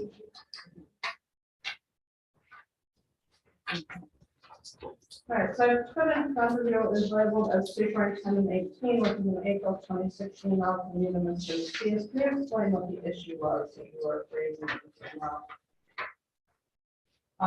So on this particular incident, a student was missing, from class for a significant amount of time. And when the student was found, he said that he was in Mr. Macias' class. Was he assigned to be in this Macias' class at that time? No. And was that something that had happened before, or was this the first time? No, it had been something that was happening, prior to this incident. And had you spoken with Mr. Macias about this? Yes. Did you complete an end of year evaluation or end of year report on Mr. Macias? Yes. And that's the summary of the teacher practice, the parent engagement, the student learning objective, and I believe there's also a health school measure in there. Yeah. And it's pretty interesting, into the numbers you come up with the overall evaluation. Yeah. All right, and we can label this as superintendent 19.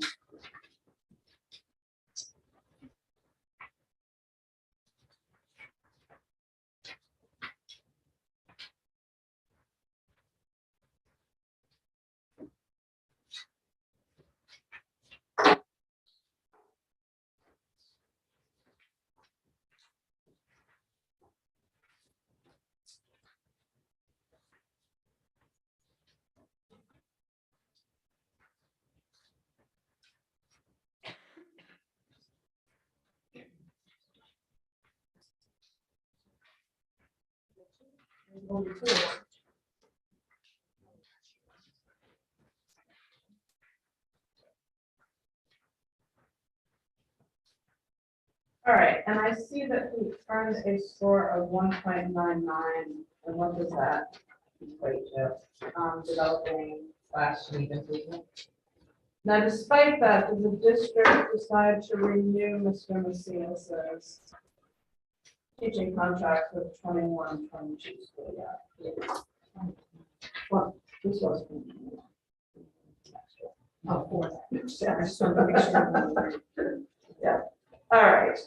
And what was the reason for that? We felt that with support, Mr. Macias could get better. So we wanted to ensure that he had the support necessary to see him to work. All right, so moving ahead now to the 21-22 school year.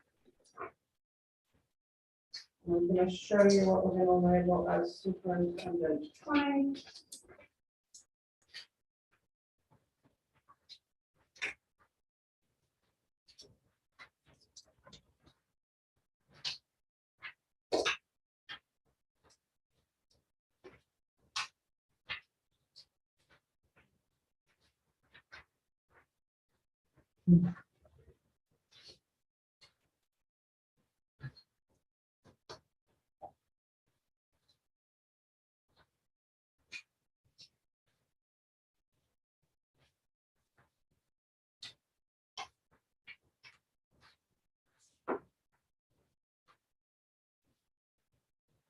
So put in front of you superintendent 20, and is there a process that teachers need to use if they are calling you with such a personal note? Yes. And what is that process? They are to use Frontline to note their absence and to do that at least 1 hour before the start of their workday. Right, and this is an email from Ray Ann Stevenson, also email back and forth between Ray Ann Stevenson and Abraham Macias. Who is Ray Ann Stevenson? My executive assistant. And was this a day that he was absent but failed to properly report the absence? Yes. And how does that affect the school when a teacher is absent? but doesn't report it? We are unaware that the teacher is not there, therefore we do not plan for coverage. So when the students get to the class, there is no teacher to supervise the students during that time.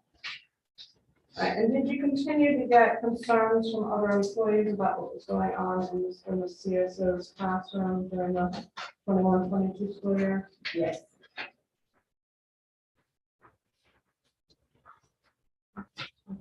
So,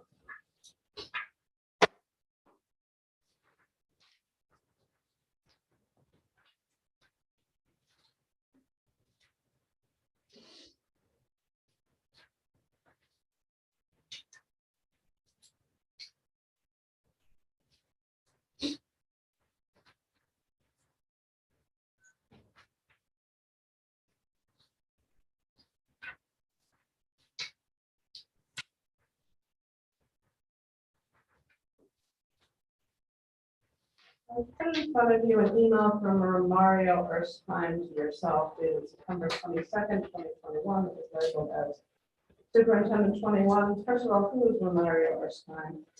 He's a resident tech for at Kinsella Magnet School. And it's Kinsella Magnet School located in the same building. Yes.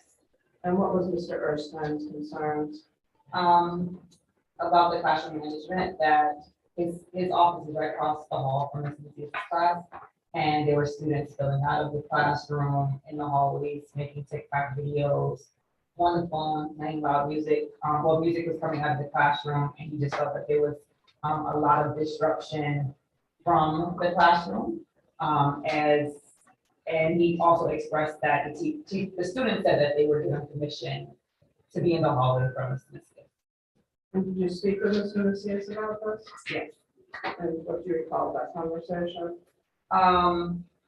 It was that the students were out there, but once addressed, they were to come back inside the classroom, but he felt that Mr. Erskine was targeting him in a sense, and it wasn't that the students, like, they weren't all his kids, but the kids were there, and he did try to address the situation, but Mr. Erskine was attacking him. And that's what Mr. Macias told you. Yes. And did you conduct any observations with Mr. Macias during the 21-22 school year? Yes. Were you his actual evaluator? No.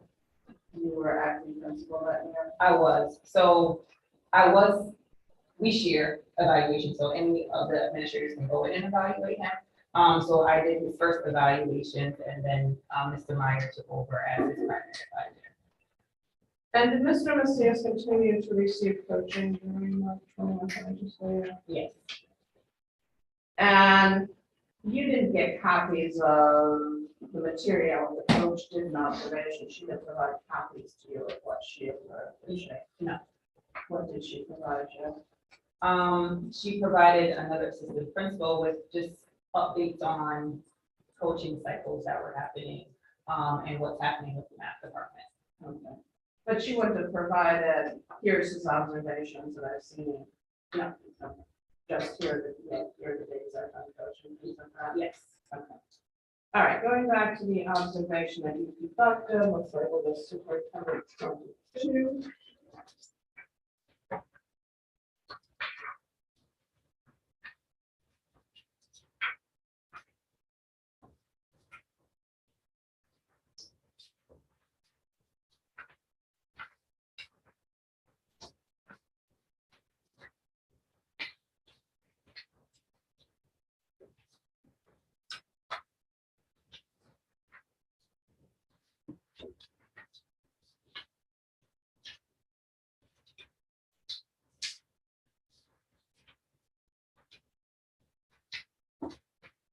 So I put in front of you superintendent's 22, which is an informal observation from October 21st, 2021.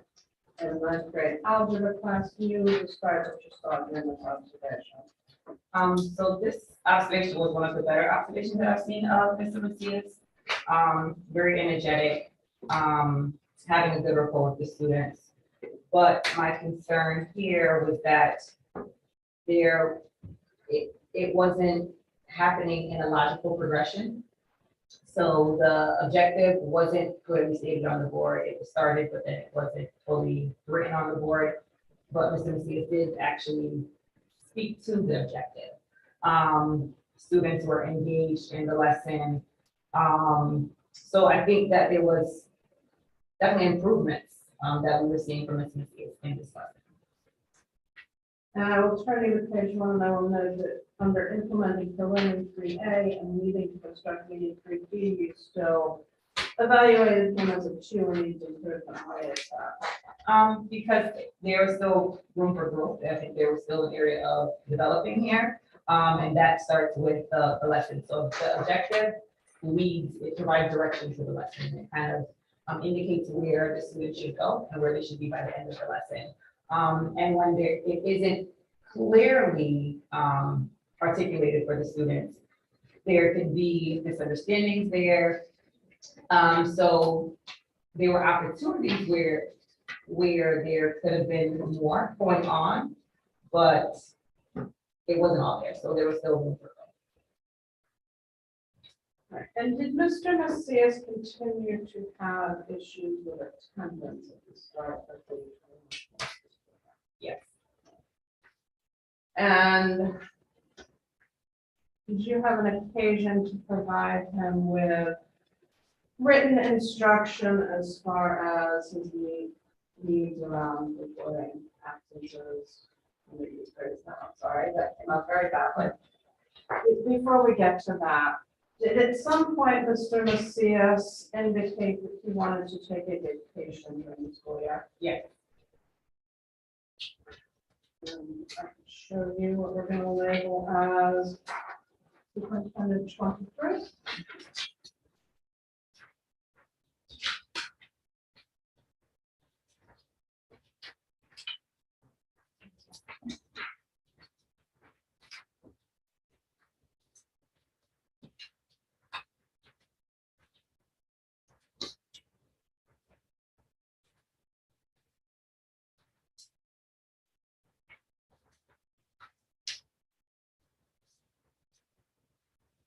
No. Do teachers have vacation days in their collective bargaining agreement? No. And I put in front of you a document that we've labeled Superintendent 23. Could you read the bullet point where it starts, I know the timing is bad? I know the timing is bad, but I was unsure when to bring up that I have a trip planned for next week on Thursday and Friday, December 16th and December 17th as well. I will have the absences submitted ahead of time, but cannot miss as I have yet to take any vacation travel since the pandemic started. And these December 16th and December 17th were student instruction days, is that correct? Yes. And you do get a winter vacation that happened possibly a week later. Yes. And did you approve these vacation days? No. And at that point, did you provide Mr. Macias instruction on his attendance issues? Yes. Did you meet with him? Yes. And could you tell me about that meeting? So there was a meeting with Mr. Macias to discuss the number of absences that happened so far. At this point, I believe there were about 10 absences. And after that, we talked about it being a burden and students not being able to get the instruction when the teacher is consistently out. And noted that if he continued to call out, he would need to provide a doctor's note. All right, and could you show you what was labeled as superintendent 24?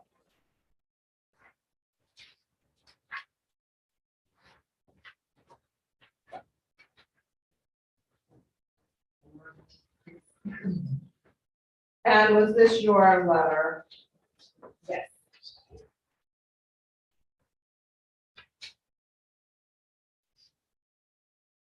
And I want to be clear, you actually discussed this with Mr. Macias as well. Yes, Did Mr. Macias continue to call out without providing medical notes? yes, In fact, did he call out, this was a Friday, did he call out that very next Monday? yes. If I could show you what we're gonna label as superintendent 25.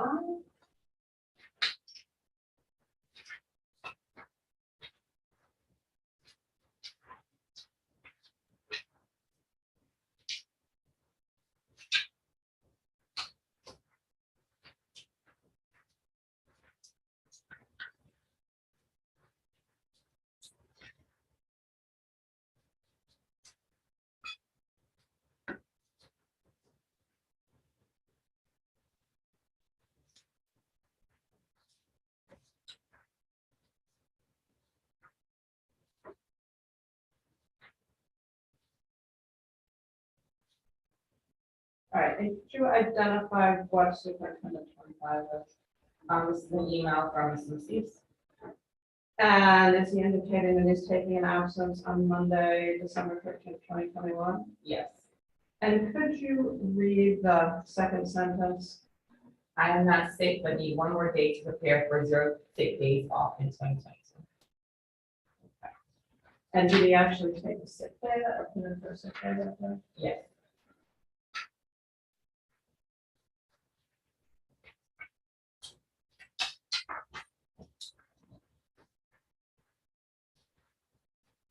Right, and did you conduct any other walkthroughs of Mr. Macias's classroom during that school year? Yes.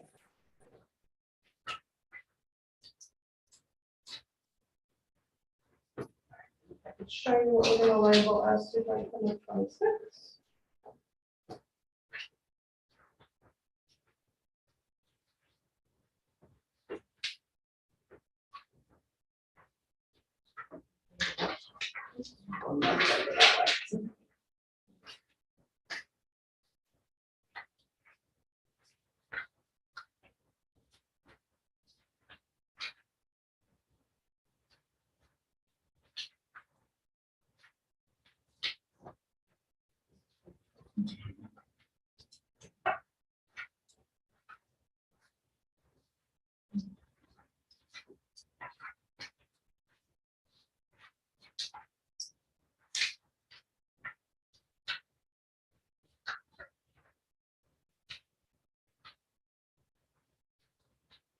Right, so I've put in front of you, we labeled as superintendent 26 of this documentation from a walkthrough meeting.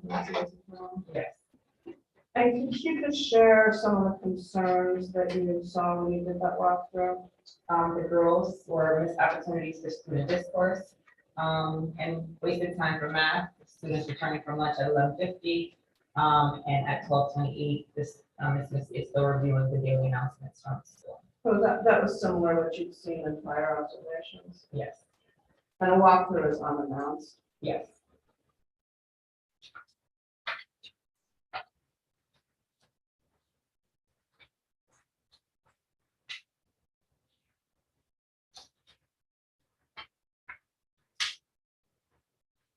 And do teachers complete mid-year self-assessments as part of the evaluation process? Yes, Are you aware whether Mr. Macias completed a mid-year self-assessment? yes. And what is the purpose of that mid-year self-assessment?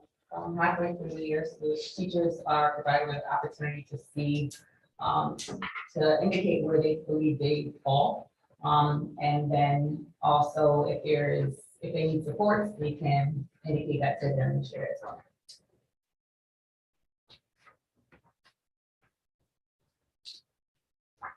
This will be superintendent 27.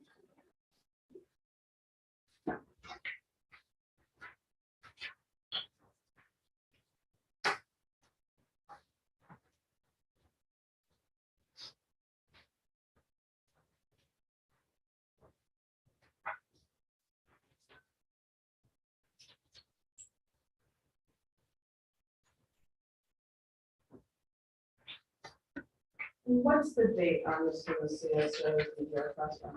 March 1st, 2022. And this is document that he would have filled out? Yes, And how did he assess his own skills? as developing improvement. And was that across all of the subsections? Yes. And if I could turn you to page 2. Now, this would have been a form that Mr. Macias' teacher filled out the prior year as well. Yes. And under domain 1, teacher reflections, are those things that Mr. Macias would have filled out? Yes. So where it says, I am unclear as to the purpose of self-evaluate here, that would have come from him. Yes. And if I could turn you to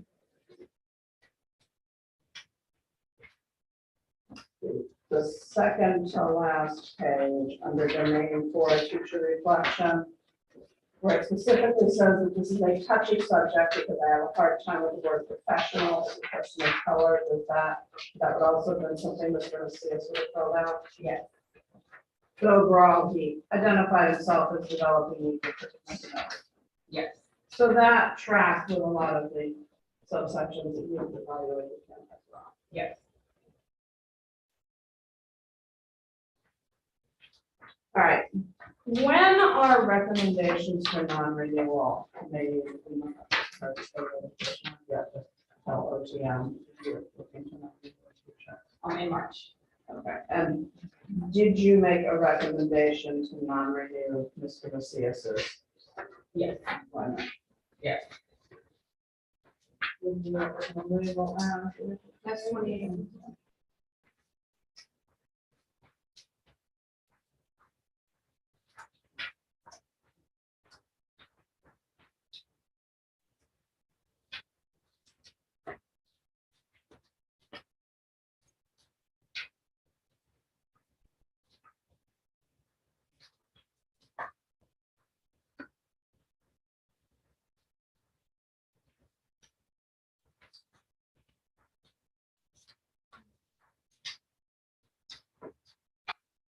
So this summative evaluation labeled superintendent 28, is this a document that you filled out? Yes. In the case of a non-renewal, is this generally filled out in March? Yes. And can you explain why your recommendation was to non-renew? Because while Ms. Macias has strengths with our students and good relationship with the students, there was a common thread of issues with attendance, classroom management, consistency, as well as him using the curriculum that Harvard Public Schools provide. And were you present at school the day that Mr. Macias was informed that he was going to be nominated? Yes. And was he informed in that March? The beginning of March? Yes. And were there concerns over Mr. Macias's conduct or behavior after he was informed of the nomination? Yes. And can you explain what those concerns were? It was another teacher as well as administrators realized that the conversations that were happening with Ms. Macias after he learned that he was being found weren't appropriate. One teacher noted that they felt that he was kind of manic and was expressing things and talking to students about his profession, his status, that he was being non-renewed, and that he would get the students to rally with him to protest against what was being done, that he was going to take posters off of the walls and stop teaching. Can I show you what we played during the label as superintendent 29?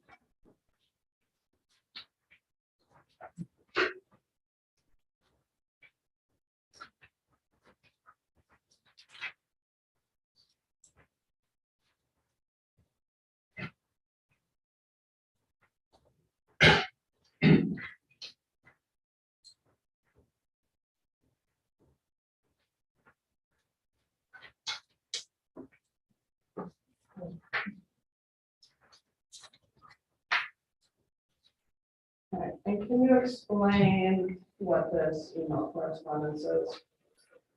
So it begins with Mr. Meyer indicating what he had observed with Mr. Macias, and his behaviors that were occurring, as well as another teacher's, Mr. Fuller.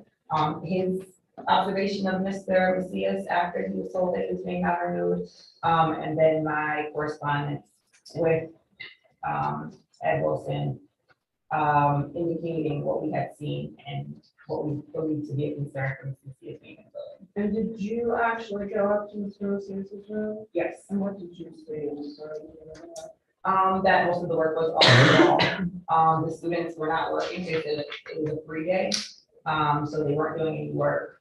And did Mr. Macias tell you personally what he had told Janet Serrano from Macias when she spoke with him? Yes, What did you say that he told Janet Serrano? that he would get the kids fired up to protest with him if necessary. And was he placed on administrative leave for a short time after this? Yes, And then he returned to yes. school? And were there continuing concerns with Mr. Macias even after he was noted that he was going to be nominated? Yes, At some point, did you learn that Mr. Macias was not reporting to school at the time school was started? yes. And what time were teachers supposed to report to school? 7:20. And what time did classroom instruction start? Or what time are the students supposed to be there? That was another question. 7:30. Okay. And if I could show you what we're going to label as exhibit 30.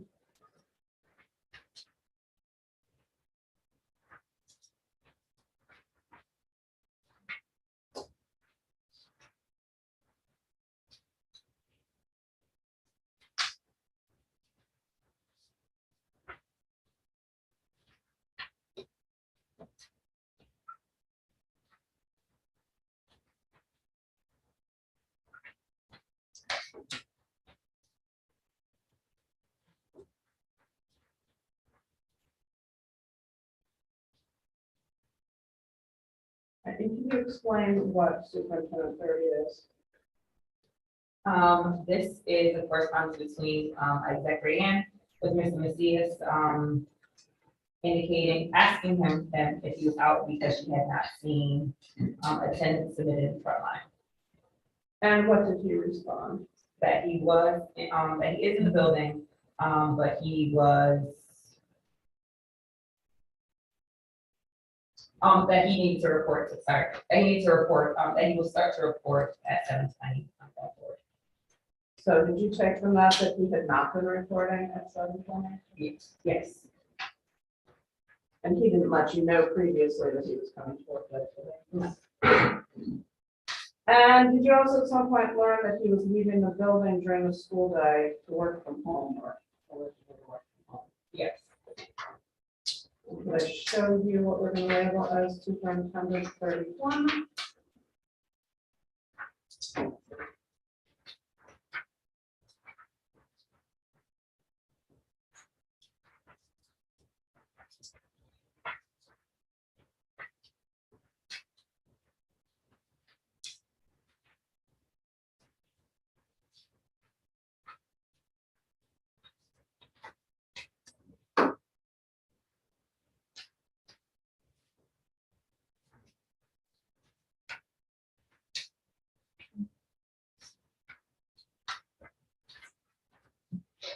And could you explain what the situation is that's discussed in these emails? Mr. Macias was assigned to cover that morning, and when, we noticed that Mr. Macias was not at the coverage location, so he should have been in the gym with the students. So my exec Rayanne was trying to contact him, and they, after not being able to find him, and then when she texted him, he responded by email, saying that he was not in the building, that he had been going home, because he lives so close to the school, to work from home, and he apologizes for not being there. And are teachers allowed to leave to work from home during school day? No, Obviously barring lunch, and they do free lunch, but this wasn't during lunchtime, was it? no, it's not.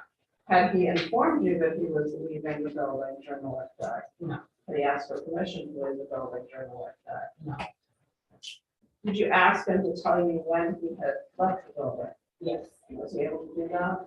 no, he wasn't able to provide dates. But he did indicate that it was something that he had been doing, on a number of occasions. But he did apologize for that. And did Mr. Macias continue to attempt to use sick days on dates when he informed you that he was not sick? Yeah. If I could show you what we're gonna label as exhibit 32.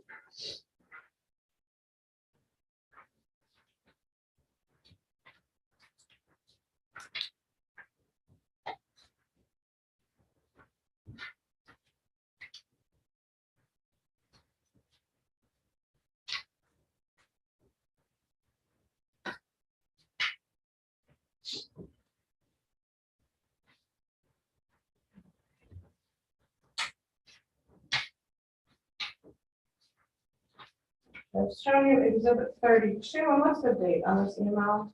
June 7th, 2022. And when was the last day of school? I believe June 15th.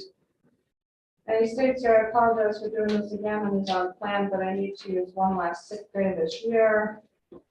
And then he says, just paraphrasing, does he tell you that he's sick or that he's using it for some other reason?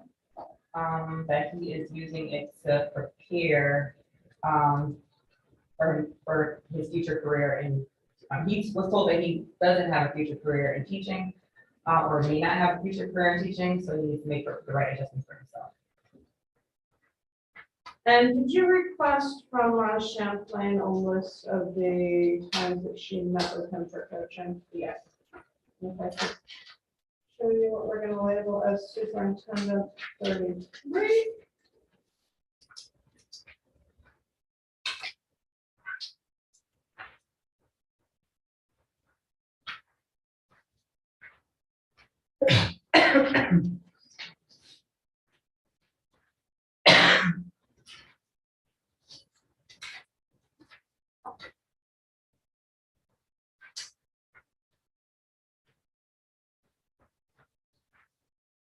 And can you identify what this document is? Yes.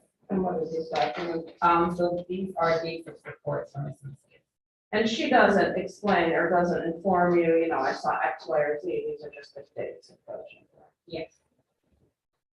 And does Hartford Public Schools have a system where absences are recorded? Yes. And I'm gonna show you what we're gonna label as superintendent 34.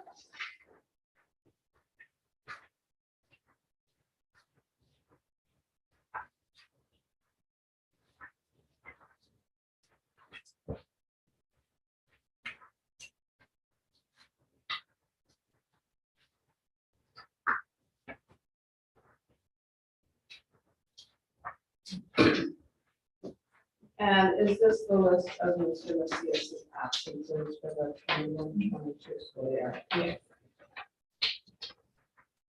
And one last exhibit, I'm gonna show you what we're gonna label superintendent 35. This is the school calendar, taking those absence dates and put them on the calendar.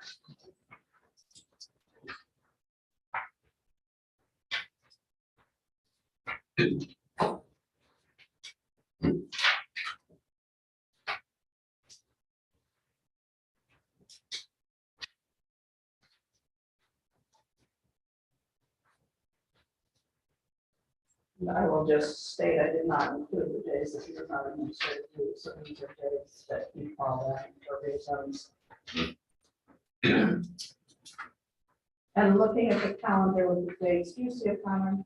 Yes. And what is that pattern? That most of the days out are falling on Mondays. We're close to vacation.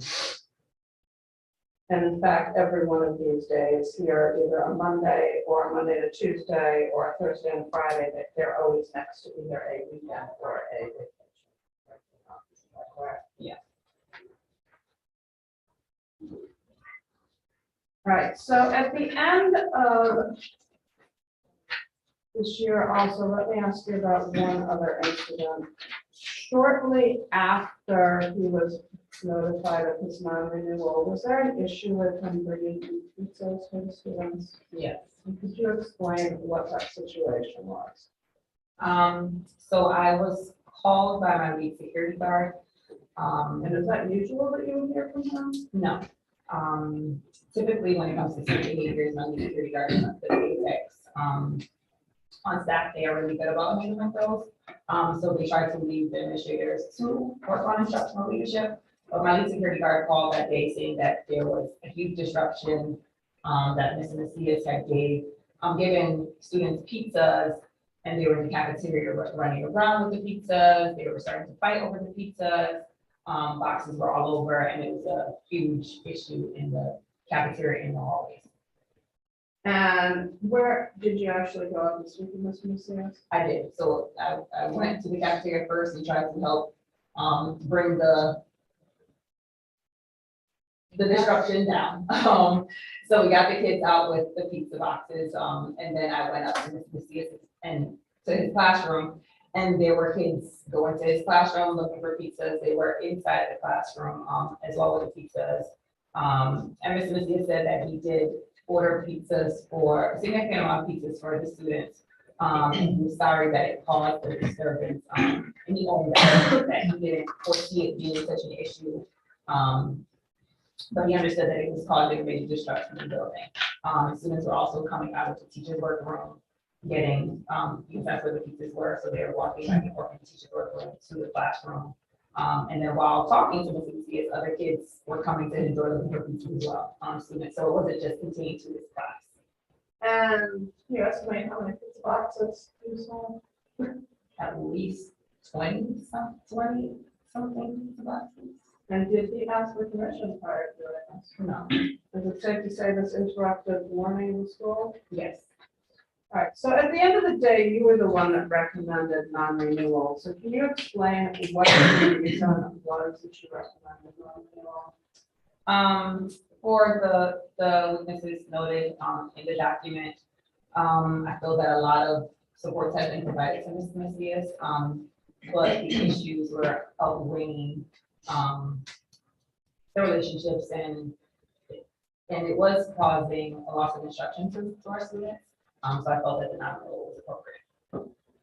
And obviously, we're here today because Mr. Macias disagrees with that non-renewal. Can you tell me during the time, between the time when he was told that he was going to be non-renewed and the end of the school year, did you see any changes in his teaching and his conduct that would suggest that you wanted to change your mind?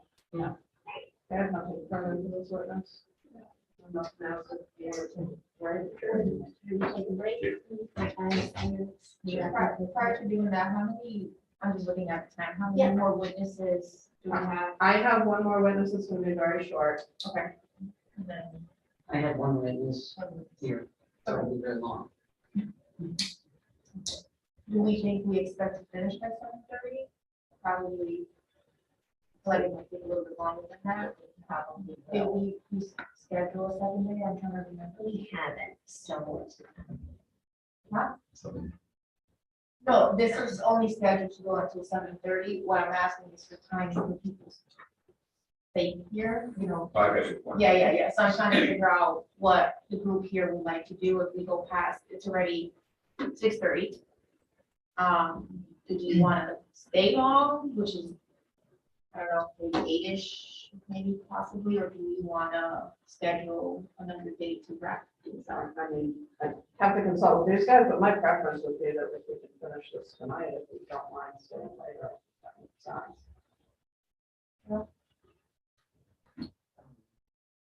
Certainly, I do have one issue to consider around saying that there was another witness that couldn't make it tonight. So if we reschedule, I would have an opportunity to bring that witness in unless we can agree on maybe substantiating some evidence, documents. We can talk about that. Until I know what documents, I cannot answer. Right, that. no, I'm just But saying, that would be Yeah. one of my considerations in terms of trying to get it done today. Yeah. Because I don't have that other witness. How about you guys discuss, you take a break, you guys discuss that, and then come back, I will ask to see what we can decide whether or not we should take a second. Does that sound like a plan? Okay. Yeah, Yes. okay, all right.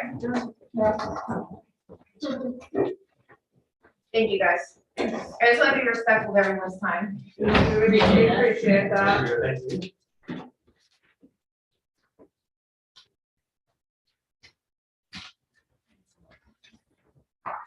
Christina, is there more coffee over there? Kitty, is there more coffee over there?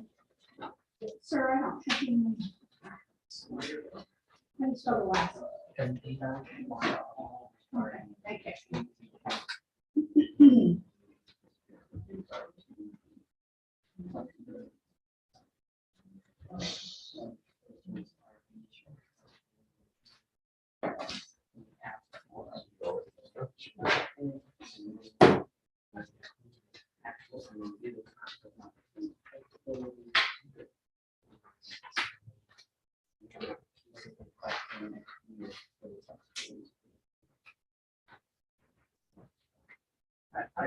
Yeah, yeah, I'll make that up.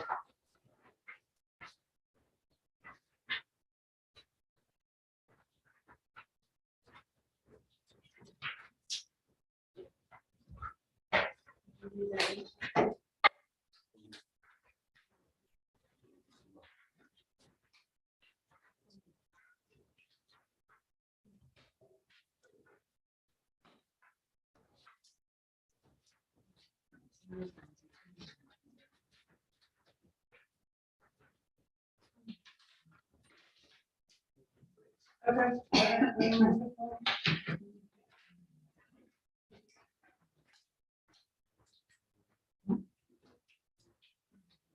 I'm already.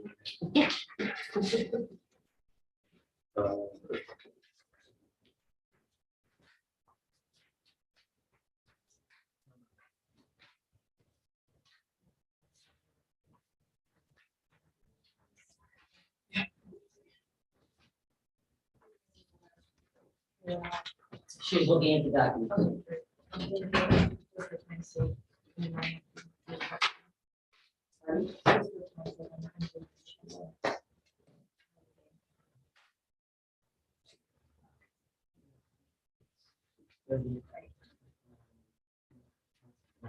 Right. Cool. It doesn't take as long. And then one more quick witness. So that is I'm sure.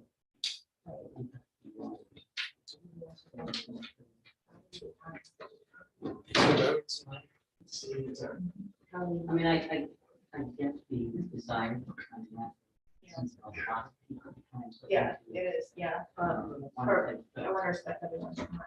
Yeah, so I go with the group. Yeah, so I think we might have to schedule part two. And we could see now. Yeah, so See if it's. get everyone's schedule to see. Okay, actually, no. She made a really good, you know, you made an excellent point because it's It's really potentially be done by. gone along. This is kind of how- Are you, do any of you guys be okay with doing extending this to the second day? 'Cause looking at the time right now and considering what we have left, this probably won't end on a good time, 8:30 to 9. Well, no, we might be done by 8, I was off. I think it might take a little bit longer than that, so would you guys be willing to, if we take a poll right now, find another date for next week? I think some, I know that's an Attorney Kaufman decision, but I think some of the witnesses, if they were already complete, They don't might not have to come back. Right, So that could be something that happens. That's a consideration. so I'm just thinking, I think we might, I'm leaning towards us, like, putting a second date for anyone who has to, yeah, and finish from closing arguments. Oh, you were, So let's wait until she gets back and get a date. We- you were just out, but I think it makes sense. I'm asking if this is priorities. Highly skilled. highly skilled, very- So, right, you have to come to it. like, Yeah, really. But yeah, but we're 2.5 hours in. yeah. Yeah, I think that you also want your feel time.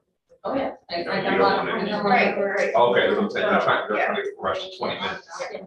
So I'm thinking Oh, no, you can't. Yeah. Well, and you don't want to, like, somebody's laughing, like, you want to give everybody a fair shot. So I think it's worth it. I was also, wow, you know. This is good. Yeah.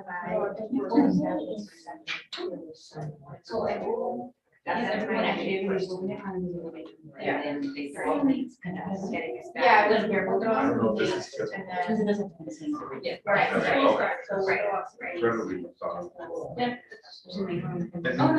Right, I know, but yeah, so. Good job. So let's wait. Everyone is back.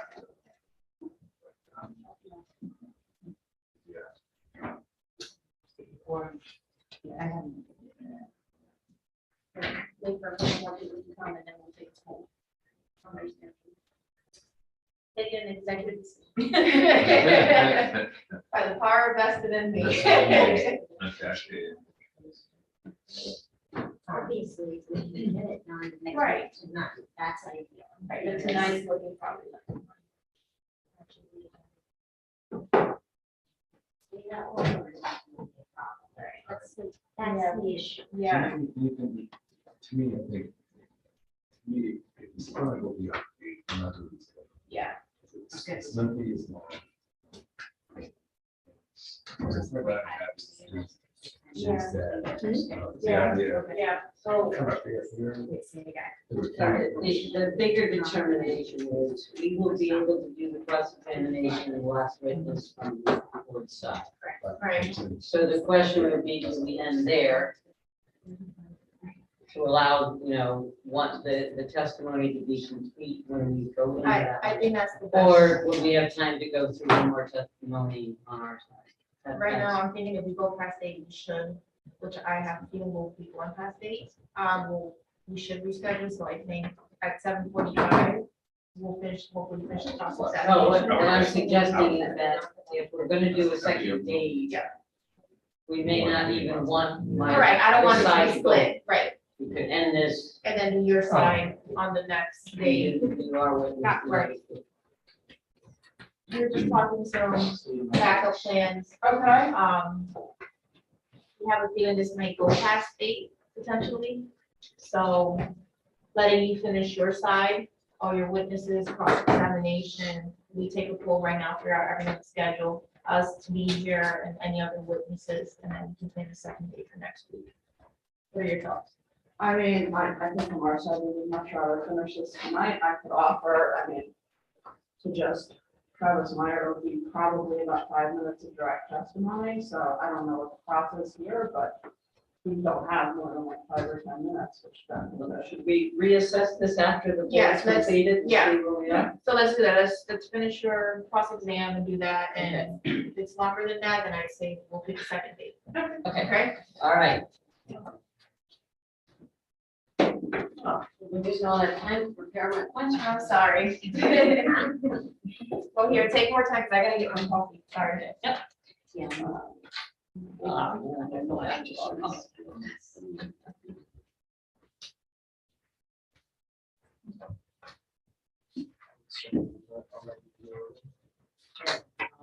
I have that one. Start with S9. You can get out S9, that way we'll be prepared to back in when we're gonna start with.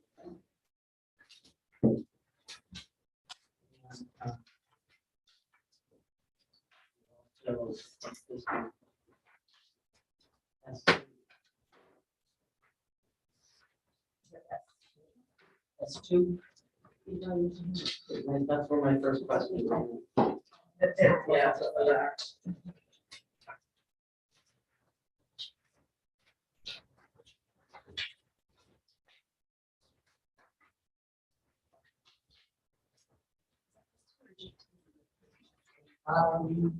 That's, this one, that's two. Yes.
That makes sense.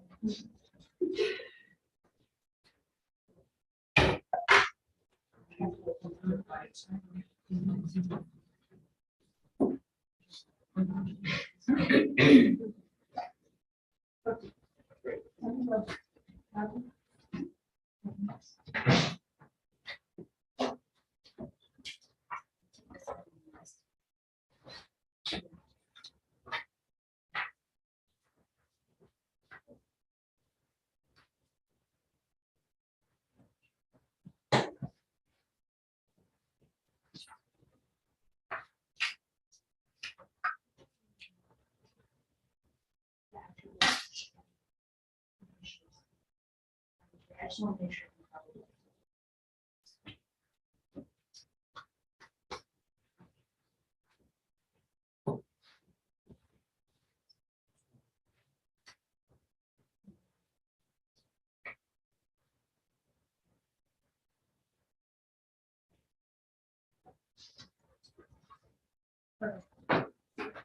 There's no information. All right, so let's get started. It is 6:41. We'll check in once you finish your cross-examination. We'll figure out time from there. All right, thank you. Thank you. Okay, starting with S9. You testified that this observation took place on January 12th, correct? Yeah. Okay, looking at S2, the teacher evaluation instrument, page 14. You also testified that Mr. Macias was non-tenured in, or somebody testified that he was on track 3. Is that correct? He was a non-tenured teacher on track 3? I believe so, yes. Okay, thank you. And in that, what is the first due date for the first observation? It's on page 14. By November 1st. Okay, was your observation meeting that deadline?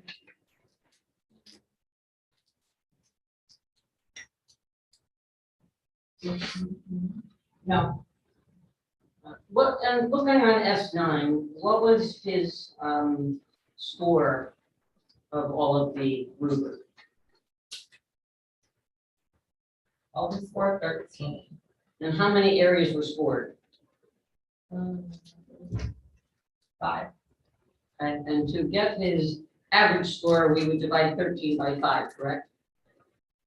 Yes. And 13 by 5 is 2.6, correct? I think I would suggest the board can do this math, we don't make that. It is what it's written down, it is what it is. Thank you. And is 2.6 an effective score? I believe so. Less than 2.9 teacher practice cut score is effective is 2.5 to 3.4. Yes. That is an effective score. Thank you. Did you provide any feedback at this time that there was concern about him, Ms. Macias, being non-renewed? No. Looking at S10.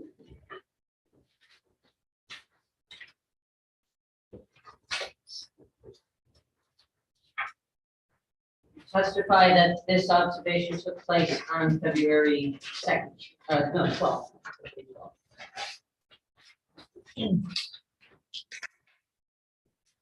Over 12? Yeah. Okay, and going back to the teacher evaluation instrument, page 14. What was the second deadline for an observation? February 1st. And did you meet that deadline? No. Okay. You testified that there were areas of concern that came out of this observation, areas that you marked in the developing need for improvement. Did you provide any strategies for him to observe model lessons to improve his practice? So on this document, Did you provide any, on this document or in your supervision, did you provide any ability for him to observe model lessons? so that would be through our freshman academy meeting. So during those times, we do discuss model lessons, and opportunity was there for him to go and see other classes if needed. Freshman academy teachers during that time, we have professional development where they all get together and discuss best practices and meet with partners to determine if they needed to go and wanted to see another class. So during professional development, was anybody actually teaching? So I'm talking about his freshman academy time. So freshman academy is when ninth grade teachers are off. They have meeting times on Mondays and Thursdays, and they have their professional development time on Mondays. So yes, other teachers are teaching at that time, yes. Okay, so if I'm understanding correctly, during that time, he could observe teachers who are not in freshman academy. Yes. And did you recommend that he do that? That he observe other teachers? So that was something that was discussed with all teachers, not specifically with the Macias, but with all teachers in freshman academy, that was one of the practices that they could.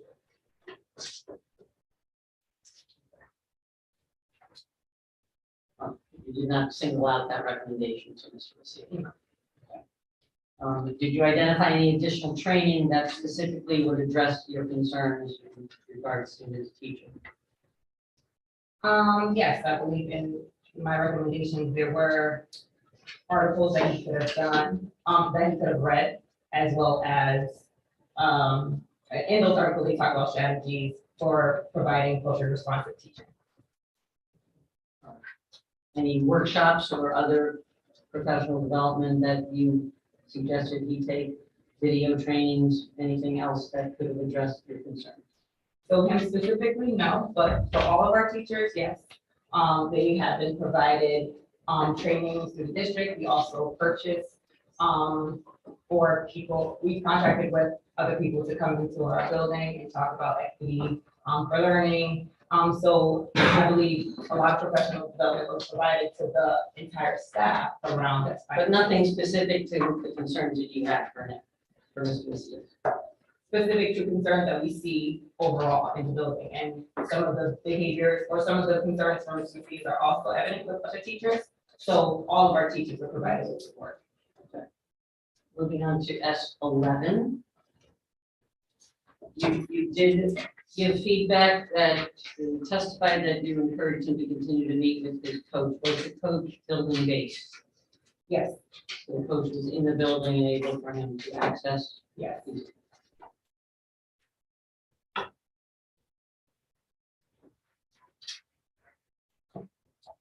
I'm on to S16.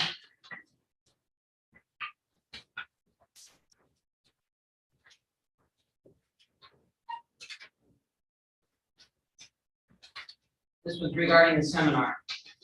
Do you know how many algebra classes Mr. Macias taught? 3.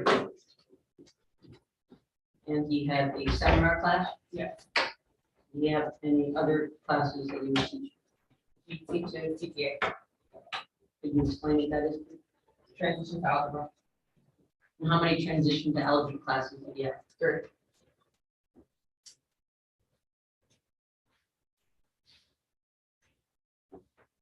Okay, in a traditional 7-block, traditional schedule of all the blocks in one day, And that typical, are you familiar with that typical schedule?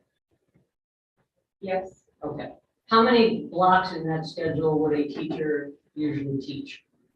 Back to the relevance of this. Right, we heard that's not what your schedule. I don't know. If I may build the questions to come to the relevance.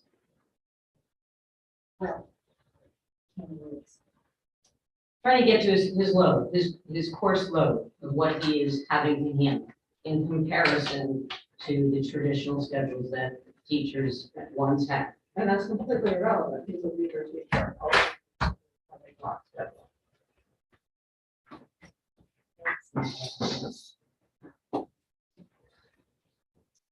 Okay, then I'll cut to the chase. Mr. Macias, according to what you're telling us, had 6 academic classes plus 1 seminar, is that correct? Yes, but the seminar is not a class. They do not teach a seminar class, so they have 6 classes that they teach. The 7th seminar period is there. We have a provided curriculum, so there is no teaching there. There's no grading, there's no teaching I would consider it a teaching block. So you testified that he was not delivering a curriculum. Delivering a curriculum is teaching, is it not? It is, yes, teaching. Okay, so you were expecting that Mr. Macias was teaching the curriculum in seminar. So all teachers have. We're just talking about Mr. I Macias. would object to her. You didn't interrupt the witness. Just for purposes of even the whole recorder, it would be helpful if we could just Sorry. not speak over each other, Understood. just would help the transcript. So allow the question to be answered, and then this really will allow that question without talking over each other. So you did expect the seminar curriculum to be taught by Mr. Macias? All teachers are expected through Hartford Public Schools to provide the seminar curriculum to students during that period. So that is not something that is specific to Mr. Macias or we bias one. And how many blocks are in your schedule? That week? Are you talking about for one day? Maybe you just explain the block scheduling so we know. So block scheduling, there is an 8 a.m. weekday. So there are periods 1 through 4, with the seminar being the period before the academic period. B days, there is 5 through 8, so another 4 classes with seminar before the 5 through 8. So there are 4 blocks per day and there's a seminar block Yes. each day. How long is the seminar block? About 45 minutes. Okay. So there are 8 academic blocks plus seminar. Yes. And of those, Mr. Macias is responsible for 7. 6 academic classes and 1 seminar. Yes. So what I was trying to compare this to is that the teacher load is higher than 5 typical classes if he's teaching 6 academic classes plus a seminar. And that's 7 classes that are too. Okay, let me just move on. I'll leave that line of questioning. I'll move on. Yes. Sorry about that. Okay, we're good. We'll move on to S20.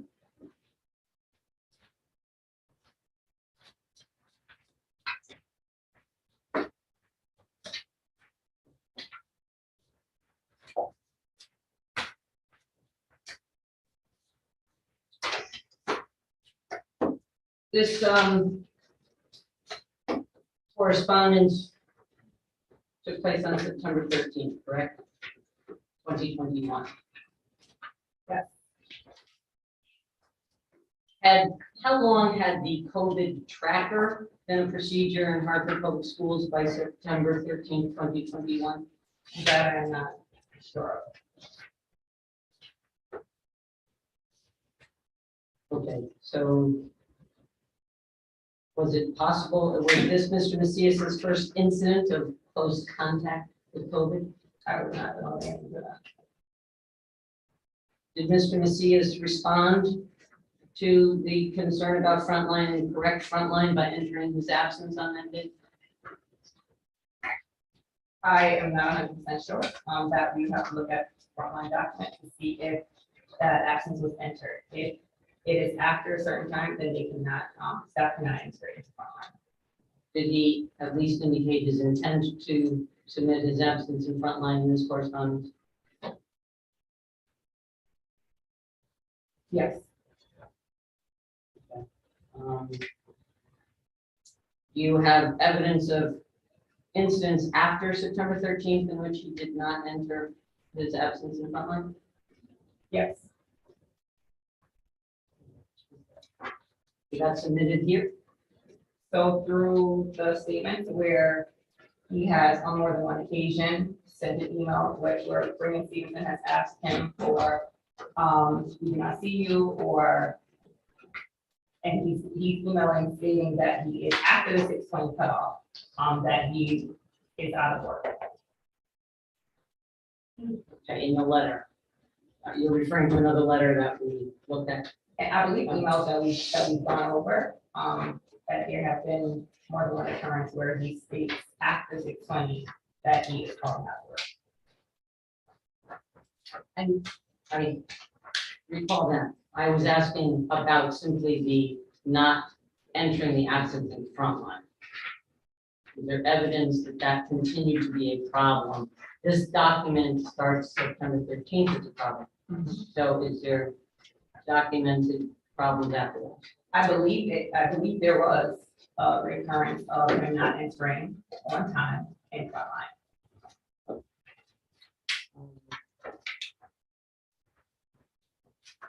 That's 22.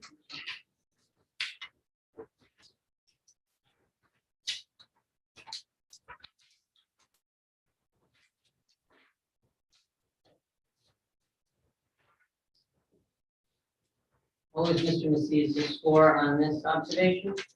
10. And how many areas were scored? 4. So that makes his average 2.5. Is that correct?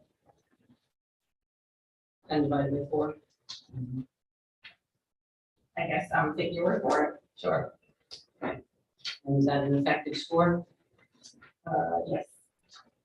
Okay. At the time of this informal observation, was any feedback given to Mr. Macias concerning his renewal status? No.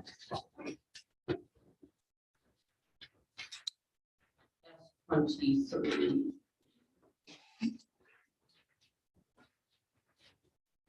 F-23 is regarding Mr. Macias' request for days off. Did indeed Mr. Macias take those 2 days off as absences?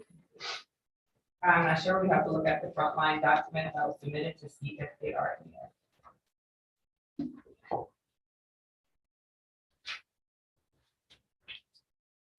So if I could ask you to look at S-35.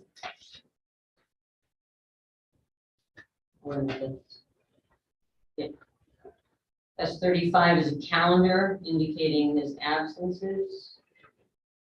Is December 16th and 17th marked on there as absences? No. Okay.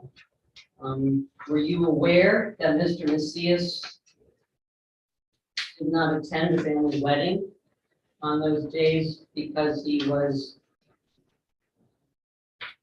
obeying the fact that he had not been approved for those days off? No. Is there any rule that says a teacher cannot request time off? They can request, teachers can request personal days off. However, they need to submit the request in a timely manner and it needs to be approved. Correct. And is it your job to approve or not approve? Yes.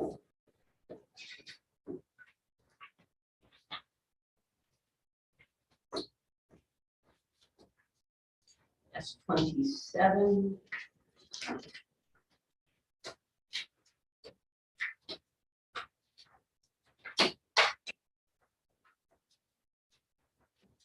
The mid-year self-assessment. Return to Second to the last page of teacher reflections.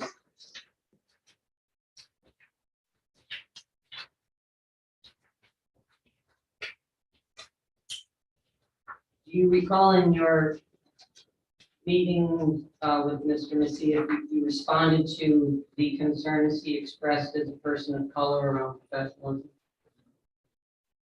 I did not conduct a mid-year conversation with you. That would have been Mr. Meyer.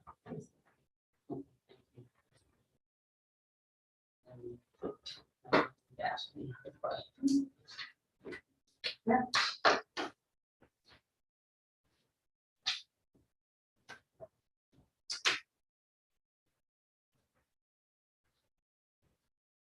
S28.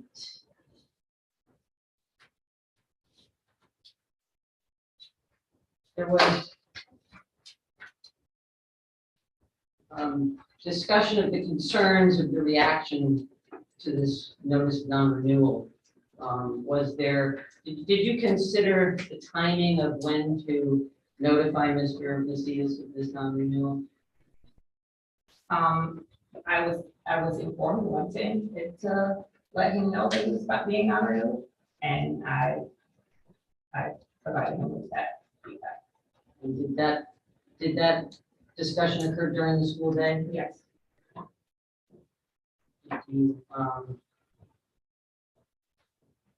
Is it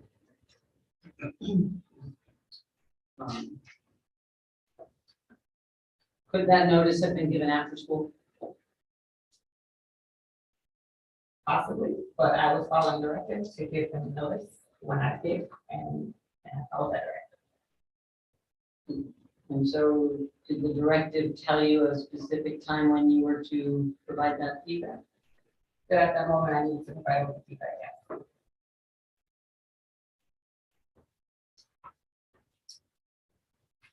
And where did that directive come from? OTM, I believe OTM.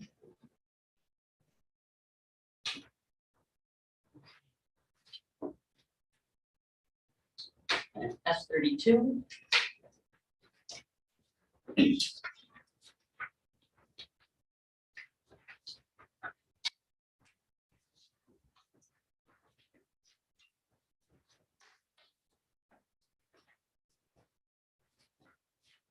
This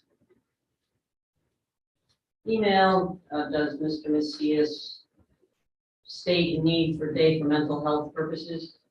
Take a day off? Yes, Is mental health a part of overall health? yes, I was saying so.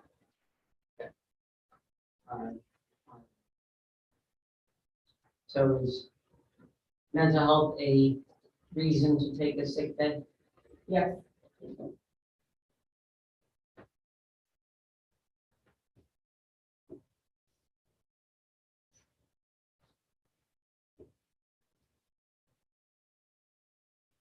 And with the situation around the pizza incentive, after speaking with him about that, did he revise the way that he planned to use pizza as an incentive?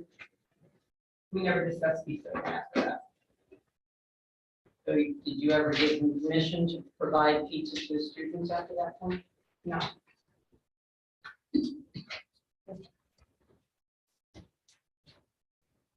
Okay, thank you, that's all I have.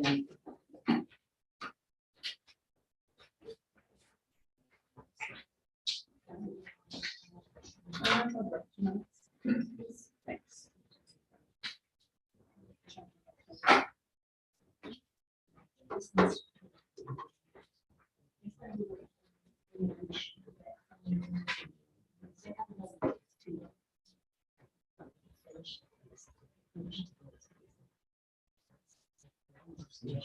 Oh, no, I think so. I know. Gotcha. Yes. Yeah. I think we should make it. Right. I want to.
I just want to do a quick check-in, so you're done with the cross? Yes, so there's one more. One more, and then we're moving on, it's 7 o'clock, so then, once you're finished with your cross, the short 5 minutes in your cross, I assume will be long, and then moving on to your witness. One more witness, right, from the I have administration. one more that will be Right, short. and then you have Mr. Macias and another witness, right? Yes, just Just, Mr. Macias, I believe you're Okay. observing. Yes, sir. okay. Um, Let's finish your side and then we'll do another time. Okay, sound good? Yep. All right, let's do that. All right, so Ms. can you take out superintendent two for a moment and turn to page 8?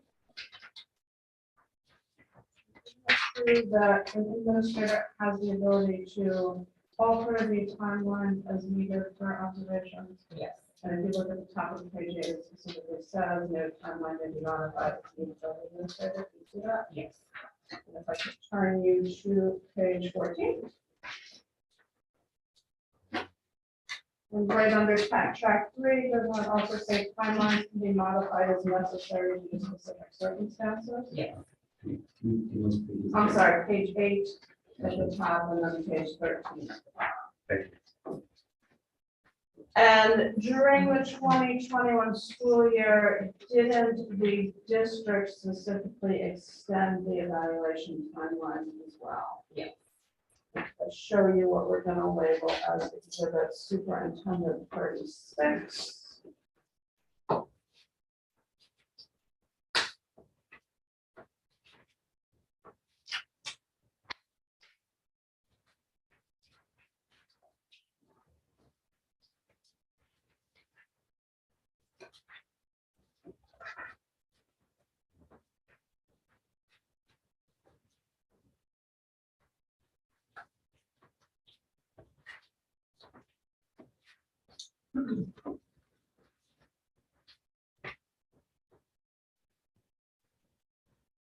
And if I turn you to page 2, do you see where it says the beginning of the year for that year was treated as December 1st?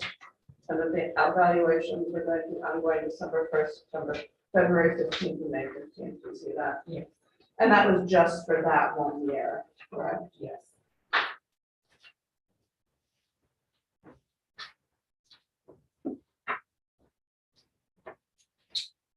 And you indicated that there were other times when there were absences that you learned about.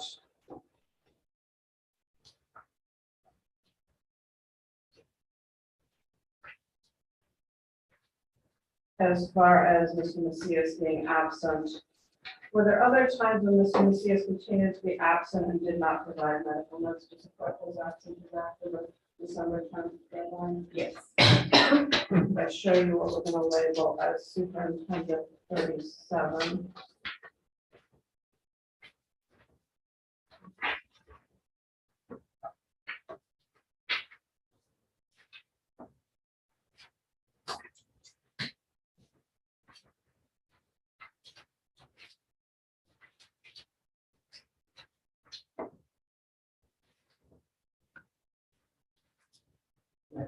email in front of you dated February 16th. I would note are these absences that he did not provide medical documentation for his time off. Yes. And as far as the December 16th and December 17th, you were asked if he had told you that he had a family wedding. I turn you to Superintendent 23 again.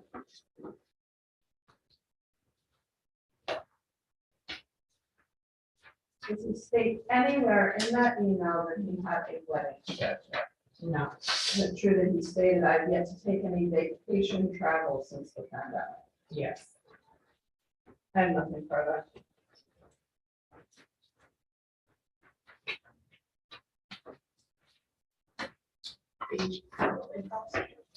Just one question, the first informal observation that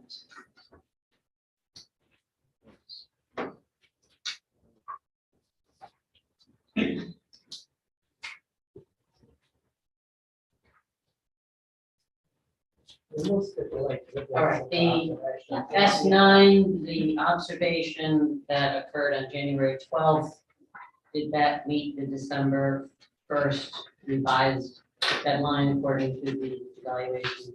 We'll stipulate the dates.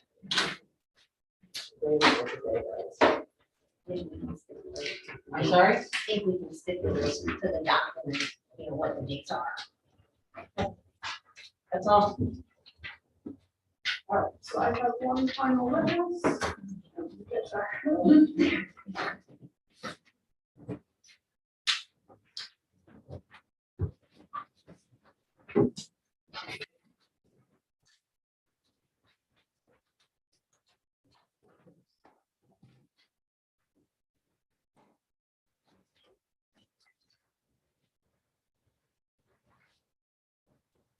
Sir, would you raise your right hand? You swear to tell the truth, the whole truth, and nothing but the truth, so help you God. And you state your name for the record. Travis Meyer. Mr. Meyer, I'm gonna show you, what we're gonna label as Superintendent 38. Short circuit your background, if you could just tell me if that's your resume.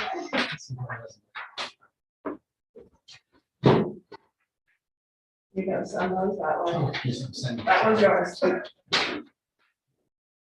We've been doing this online, you have not. No. All right, so just very, very briefly, tell me your history as far as education, what you taught, what you done. I was a secondary English teacher for 15 years. Taught in either urban schools or magnet schools. And I've been in private schools. This is my 4th year as an assistant principal. My first year. And for the 21-22 school year, it was part of that, were you Mr. Macias's evaluator? Not for part of it. And did you conduct any walkthroughs in Mr. Macias's class? Yes, when I initially took on the freshman academy, I did walkthroughs as a freshman academy teacher, get that feedback. Form that I created, give feedback. Some on the classroom is not evaluated. It's more see what I'm looking for and give them some suggestions on how to improve. That asked me the questions. That down. This is Your book 39. almost got a home run. Oh, yes, it's 39. Sir, could you just keep your voice up a little bit? All right. Thanks, I'm sorry. All right, so Mr. Meyer, we talked about a freshman academy. I know we've heard a little bit about it because of the web. Can you explain more what that freshman academy is? So it's a teaming approach. Freshmen coming to high school used to that type of approach. Teachers can monitor them more closely in 7th, 8th grade. And so that's the approach we take on that freshman academy. So we get to meet, all the teachers get to meet, and support staff surrounding freshmen and work with the freshmen. We meet at least twice a week throughout the school year. Any new professional arrangements? Okay. Can you've got S39 sitting in front of you, can you explain to me what you saw when you did the walkthrough for the CSS class? Yep, so I came in around 10:55, so towards the end of this class period. And it was mostly objective observation of what was going on in the classroom. So I had spots where I can document that.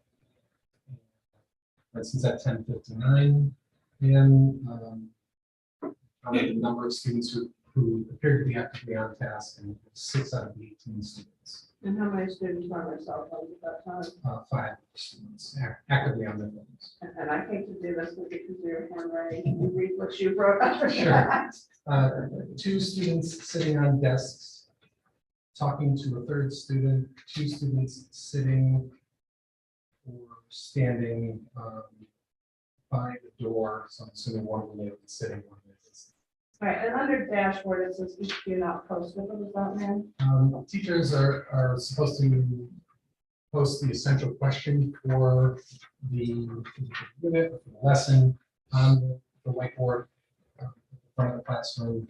So it stands for essential question. It sort of is what everything in the lesson is somehow drawn back to. And Support. it looks like it says OBJ not posted, what is that? Objective.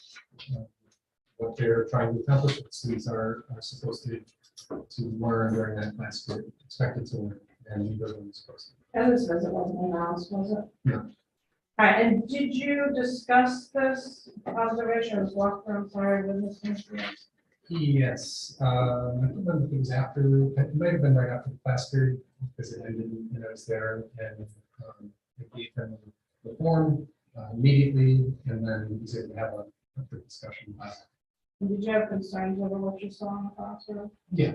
And what were those concerns? The general concern was that it was the number of students who were disengaged, the number of students who not just disengaged, but distracting other students around them.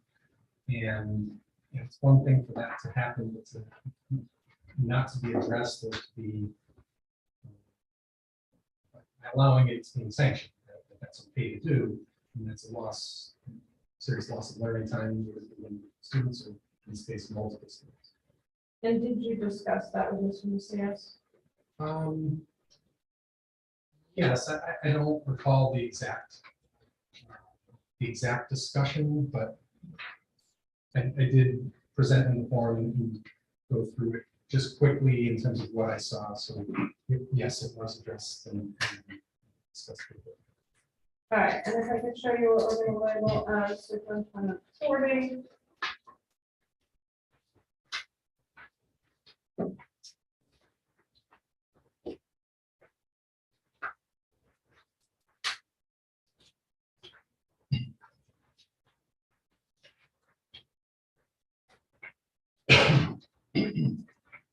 So put in front of you superintendent 40, which is a formal observation of a lesson on January 27, 2022 for grade 9 algebra. Can you just briefly explain what you recall of that observation? So yeah, this was the first formal observation that I conducted after taking over evaluation of the freshman academy teachers. It was the beginning of class.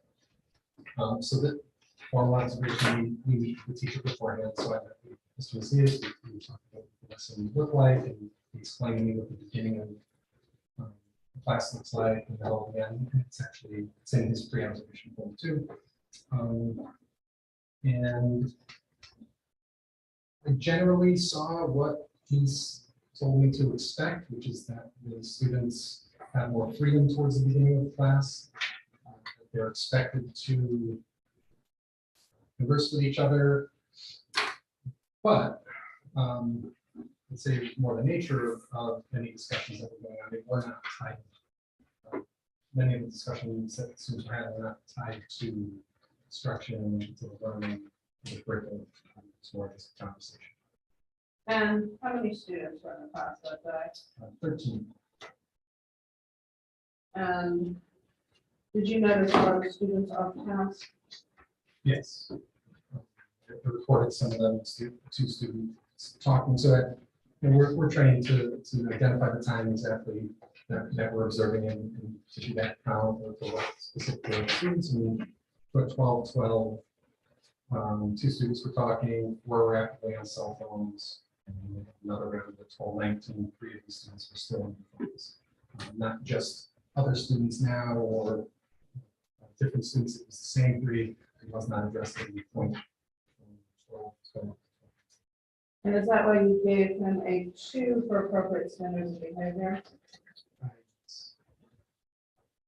And I will note that this observation overall would evaluate him as effective if we just did the straight math. Do you agree with me? Okay, and yet, do you support the non-renewal recommendation? I support, yes, I support them.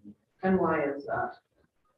You know, teaching is not just about the rapport with students and the understanding of who they are and where they come from.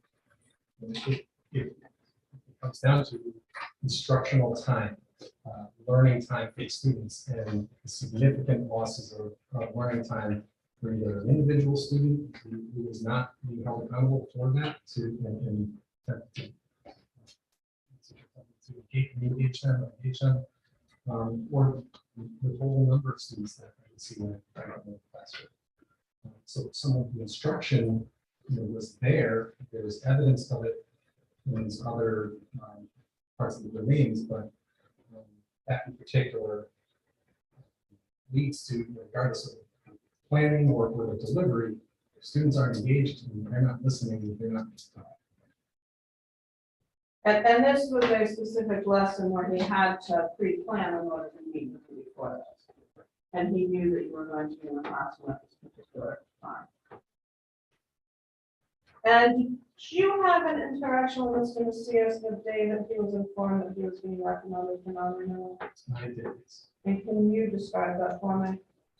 So, yeah, I was actually, I think that day I was supposed to meet with him for his rescheduled mid-year. But then I got a report, I think it was from Ms. Webley, or she had asked me to go up and see what he's doing, he was okay, because of things that she had heard. So yeah, I went up there and spoke with Ms. Macias. Told me that he had hung up on Jack Serrano from TM. I think one of the most alarming things was that he told me he wasn't going to get his best effort. He was going to give about half the effort. But half the effort is better than most teachers, 100%. And did you express any concerns to anyone about his, what he said to you? Yes, when I got back to my office, I emailed Ms. Webley, expressing my concern that he should go home, take the rest of the day at least. From there, but yeah, that's definitely my recommendation. And did you have an opportunity to conduct another formal observation after that fact? Yeah. After that point? And could I show you what we're going to label as superintendent 41? Pass these down. I'll give you the other one.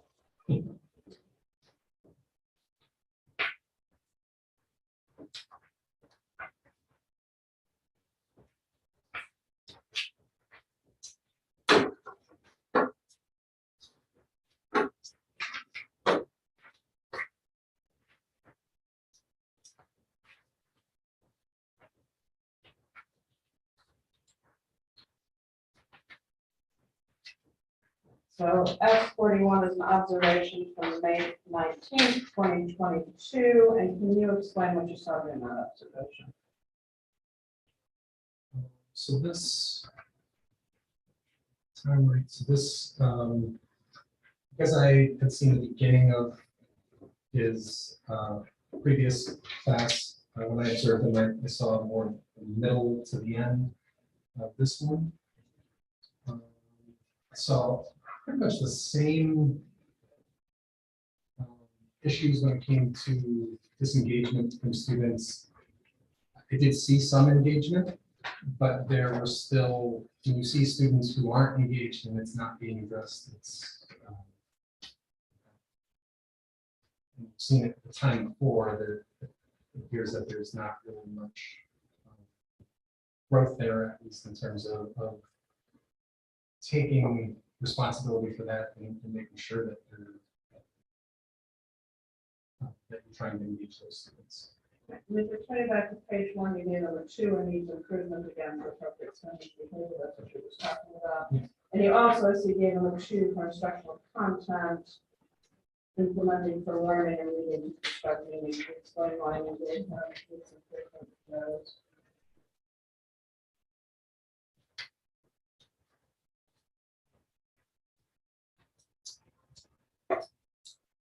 So in my notes, I said students are engaged throughout the class period. That didn't characterize it as all students, but there were students who were in mostly independent work with some opportunities to work collaboratively. Teacher can give individualized feedback to several students. But while students were able to build independence as learners, it does not appear that this independence is balanced with direct instruction. So it was my concern that I was seeing some of the methods that he had talked about that I had seen before, where he allows for independence, he allows for discussion, but the actual instruction of teachers delivering content, teaching kids how to do it, walking them through it, I didn't see that. Yeah. Which led me to ask those questions when I had the post observations. So anything in that observation that would have changed your mind on the recommendations around the rule? No. I haven't seen that.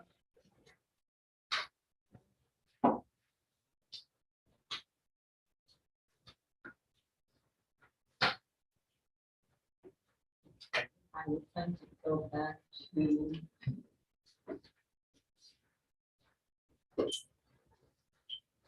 27.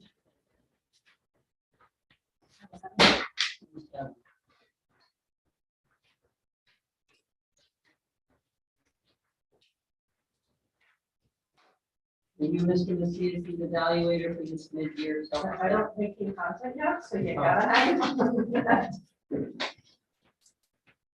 It may take a moment. Unless you don't mind my sharing my highlighted one with them. I am actually not. Doing this yet. Sure it is, but- Oh, here.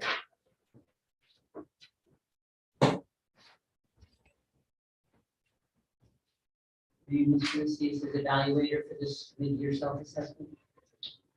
Yes. Turn to the second to last page, domain 4, teacher reflections. Mr. Macias indicates that he has an issue or a hard time with the word professional as a person of color.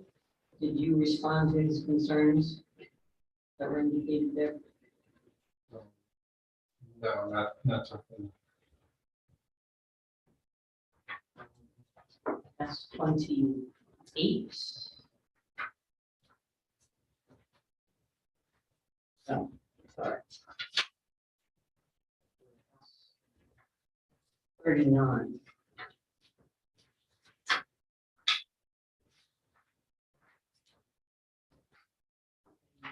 Indicated that you observed 5 students on their cell phones. Does the Board of Ed have a cell phone policy for the district? Does Weaver have a cell phone policy? We would follow the district policy. What is your role in supporting the cell phone policy as an administrator? So if a teacher is attempting to enforce that policy, we will support them in enforcing it. Can you explain what support means? And it would be based on circumstances. If the teacher was asking the student to put the phone away and they didn't put the phone away, they could fill out a ODR, which is an office referral, and the behavior tech or administration or both who might respond to that. And it could be discussion with the student, it could be coming, you can get it immediately, come in and ask the student for the phone. There are a number of measures that we can take. We usually try and get the student to put the phone away with a reasonable discussion. Did you review that cell phone policy with Ms. Macias? Directly, no, but we as a staff had multiple conversations throughout the school year about our approach and as a school, so that the teachers' approach to how they would handle it and how we would respond. So it was a common discussion.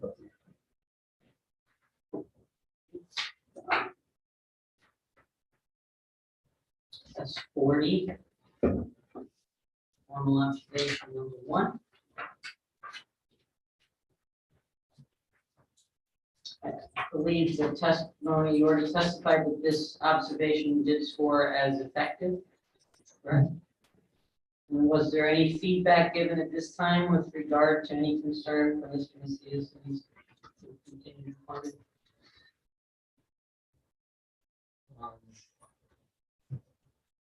I'm not sure if that's. Did you have any discussion with regard to the possibility that Mr. Macias would not be renewed? And S41. Was this observation scored as effective? Yes. And was there any discussion here about a concern for the renewal of Mr. Macias' contract? Thank you. That's all my questions. Real quick, since we have S41 out, that was issued after the non-renewal, wasn't it? Yes. Very quickly, S27, which is a mid-year self-assessment, that's not a form we created, is it? No, it's the form that they use from the front line and Ms. Macias will fill it out. And in fact, the subsections there, including the main one about professionalism, are all approved by the state as far as teacher evaluation. And when you're doing an observation, is it your role as an administrator to address the student behavior in the classroom that you're observing? I would say it's actually something we try not to do. As athletes, we want to address these things. We don't want to take power away from the teacher. And we don't want to make it something that distracts from learning. I am looking for this is not classroom. Just a quick time check, Carol, I know it's gonna be your turn. How much do you think, just I think we need to discuss it. schedule? Okay, At this point. so let's, if everybody can take out those who either take out our schedule, I understand the need for doing this quickly since school is around the corner. What is everyone's 22nd, 23rd?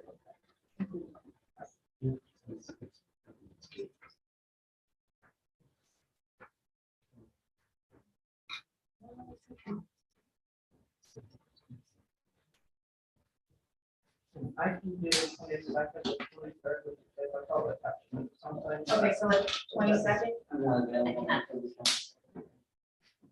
4/23.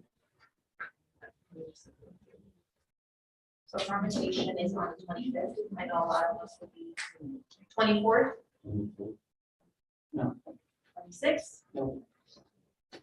Right. 26. 26th. I cannot do the 26th, I'm sorry. Convocations in the morning, are we talking 4 p.m.? Again, Convocations in the morning, right? Yeah, okay. So- What about the 25th? 25th? We're talking about 4 o'clock. Yes.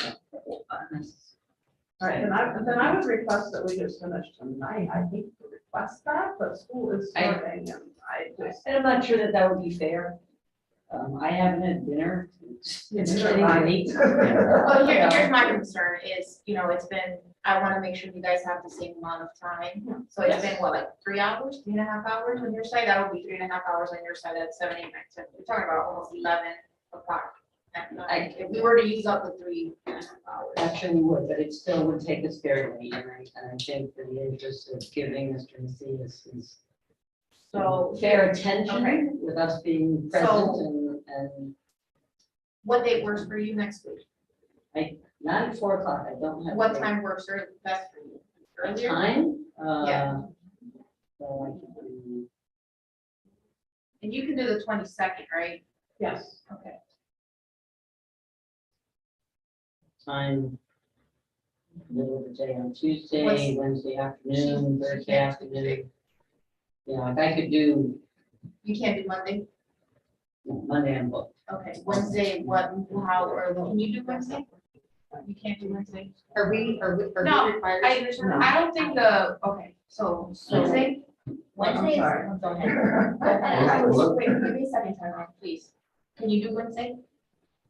I could do Wednesday. And you can do Wednesday, what midday, what time are Like between 12 and 4. Between 12 and 4. Are you available? Not that I don't think we'll need that much time. Yeah.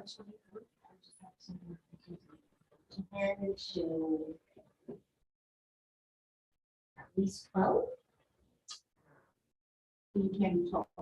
Or Could it's you not, I do think 1 that. o'clock, maybe 1 to. Can you do one? I could probably do 1 o'clock if that will work for everyone Can you do else. one? You can do one on Wednesday? Let's pick up what actually has to. be. Well, yeah, it's, A so lot of them- the witnesses, Yeah, they don't have to don't have come, to be, we're yeah. just trying to do the lawyers. That's what I mean. Yeah, so no, they're fine, Yeah, we're good. we're Okay. good, yeah. Can you do?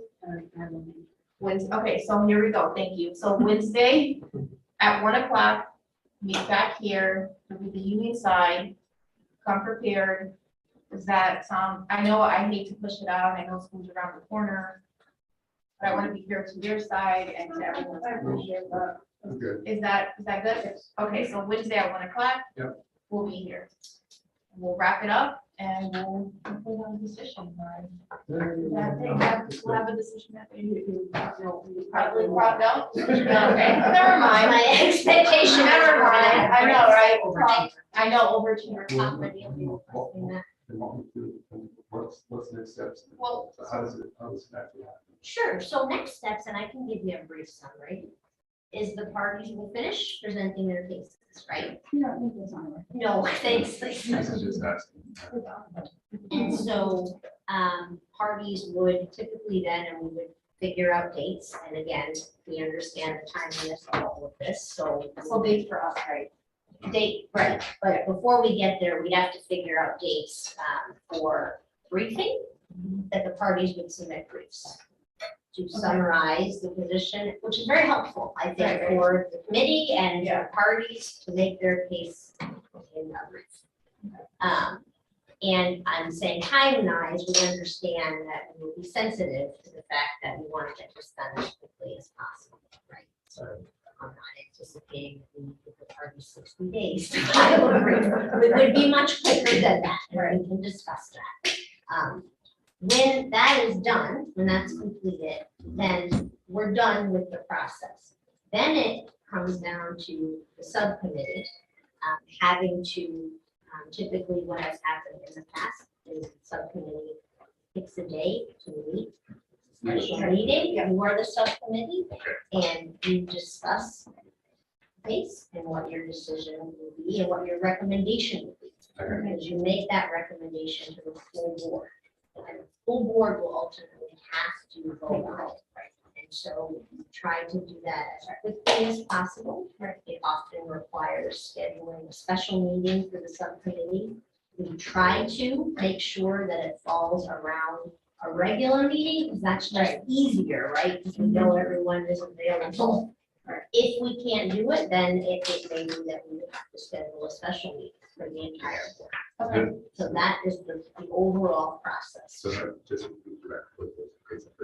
we next week, we're really just here to hear this side complete their Correct. their presentation. Right. And then that meeting is done. It would, and there might be rebuttal witnesses, there might Understand. not be, but that But the that would be piece the of the content of that meeting. testimony and the Okay. evidence being presented would be done. Correct. And the next time we meet, we'll just be as a group, we schedule meetings based on Yeah. that and I will be with you. I got you. Question, are we allowed to take these, not allowed to take these, the evidence? What is the rule procedure for that? So what we've done in the past is I held on to the exhibits for everyone just to ensure that, Right.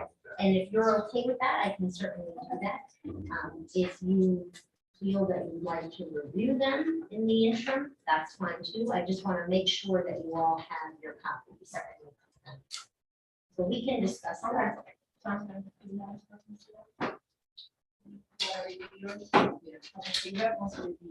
As do I, Kevin, do you wanna?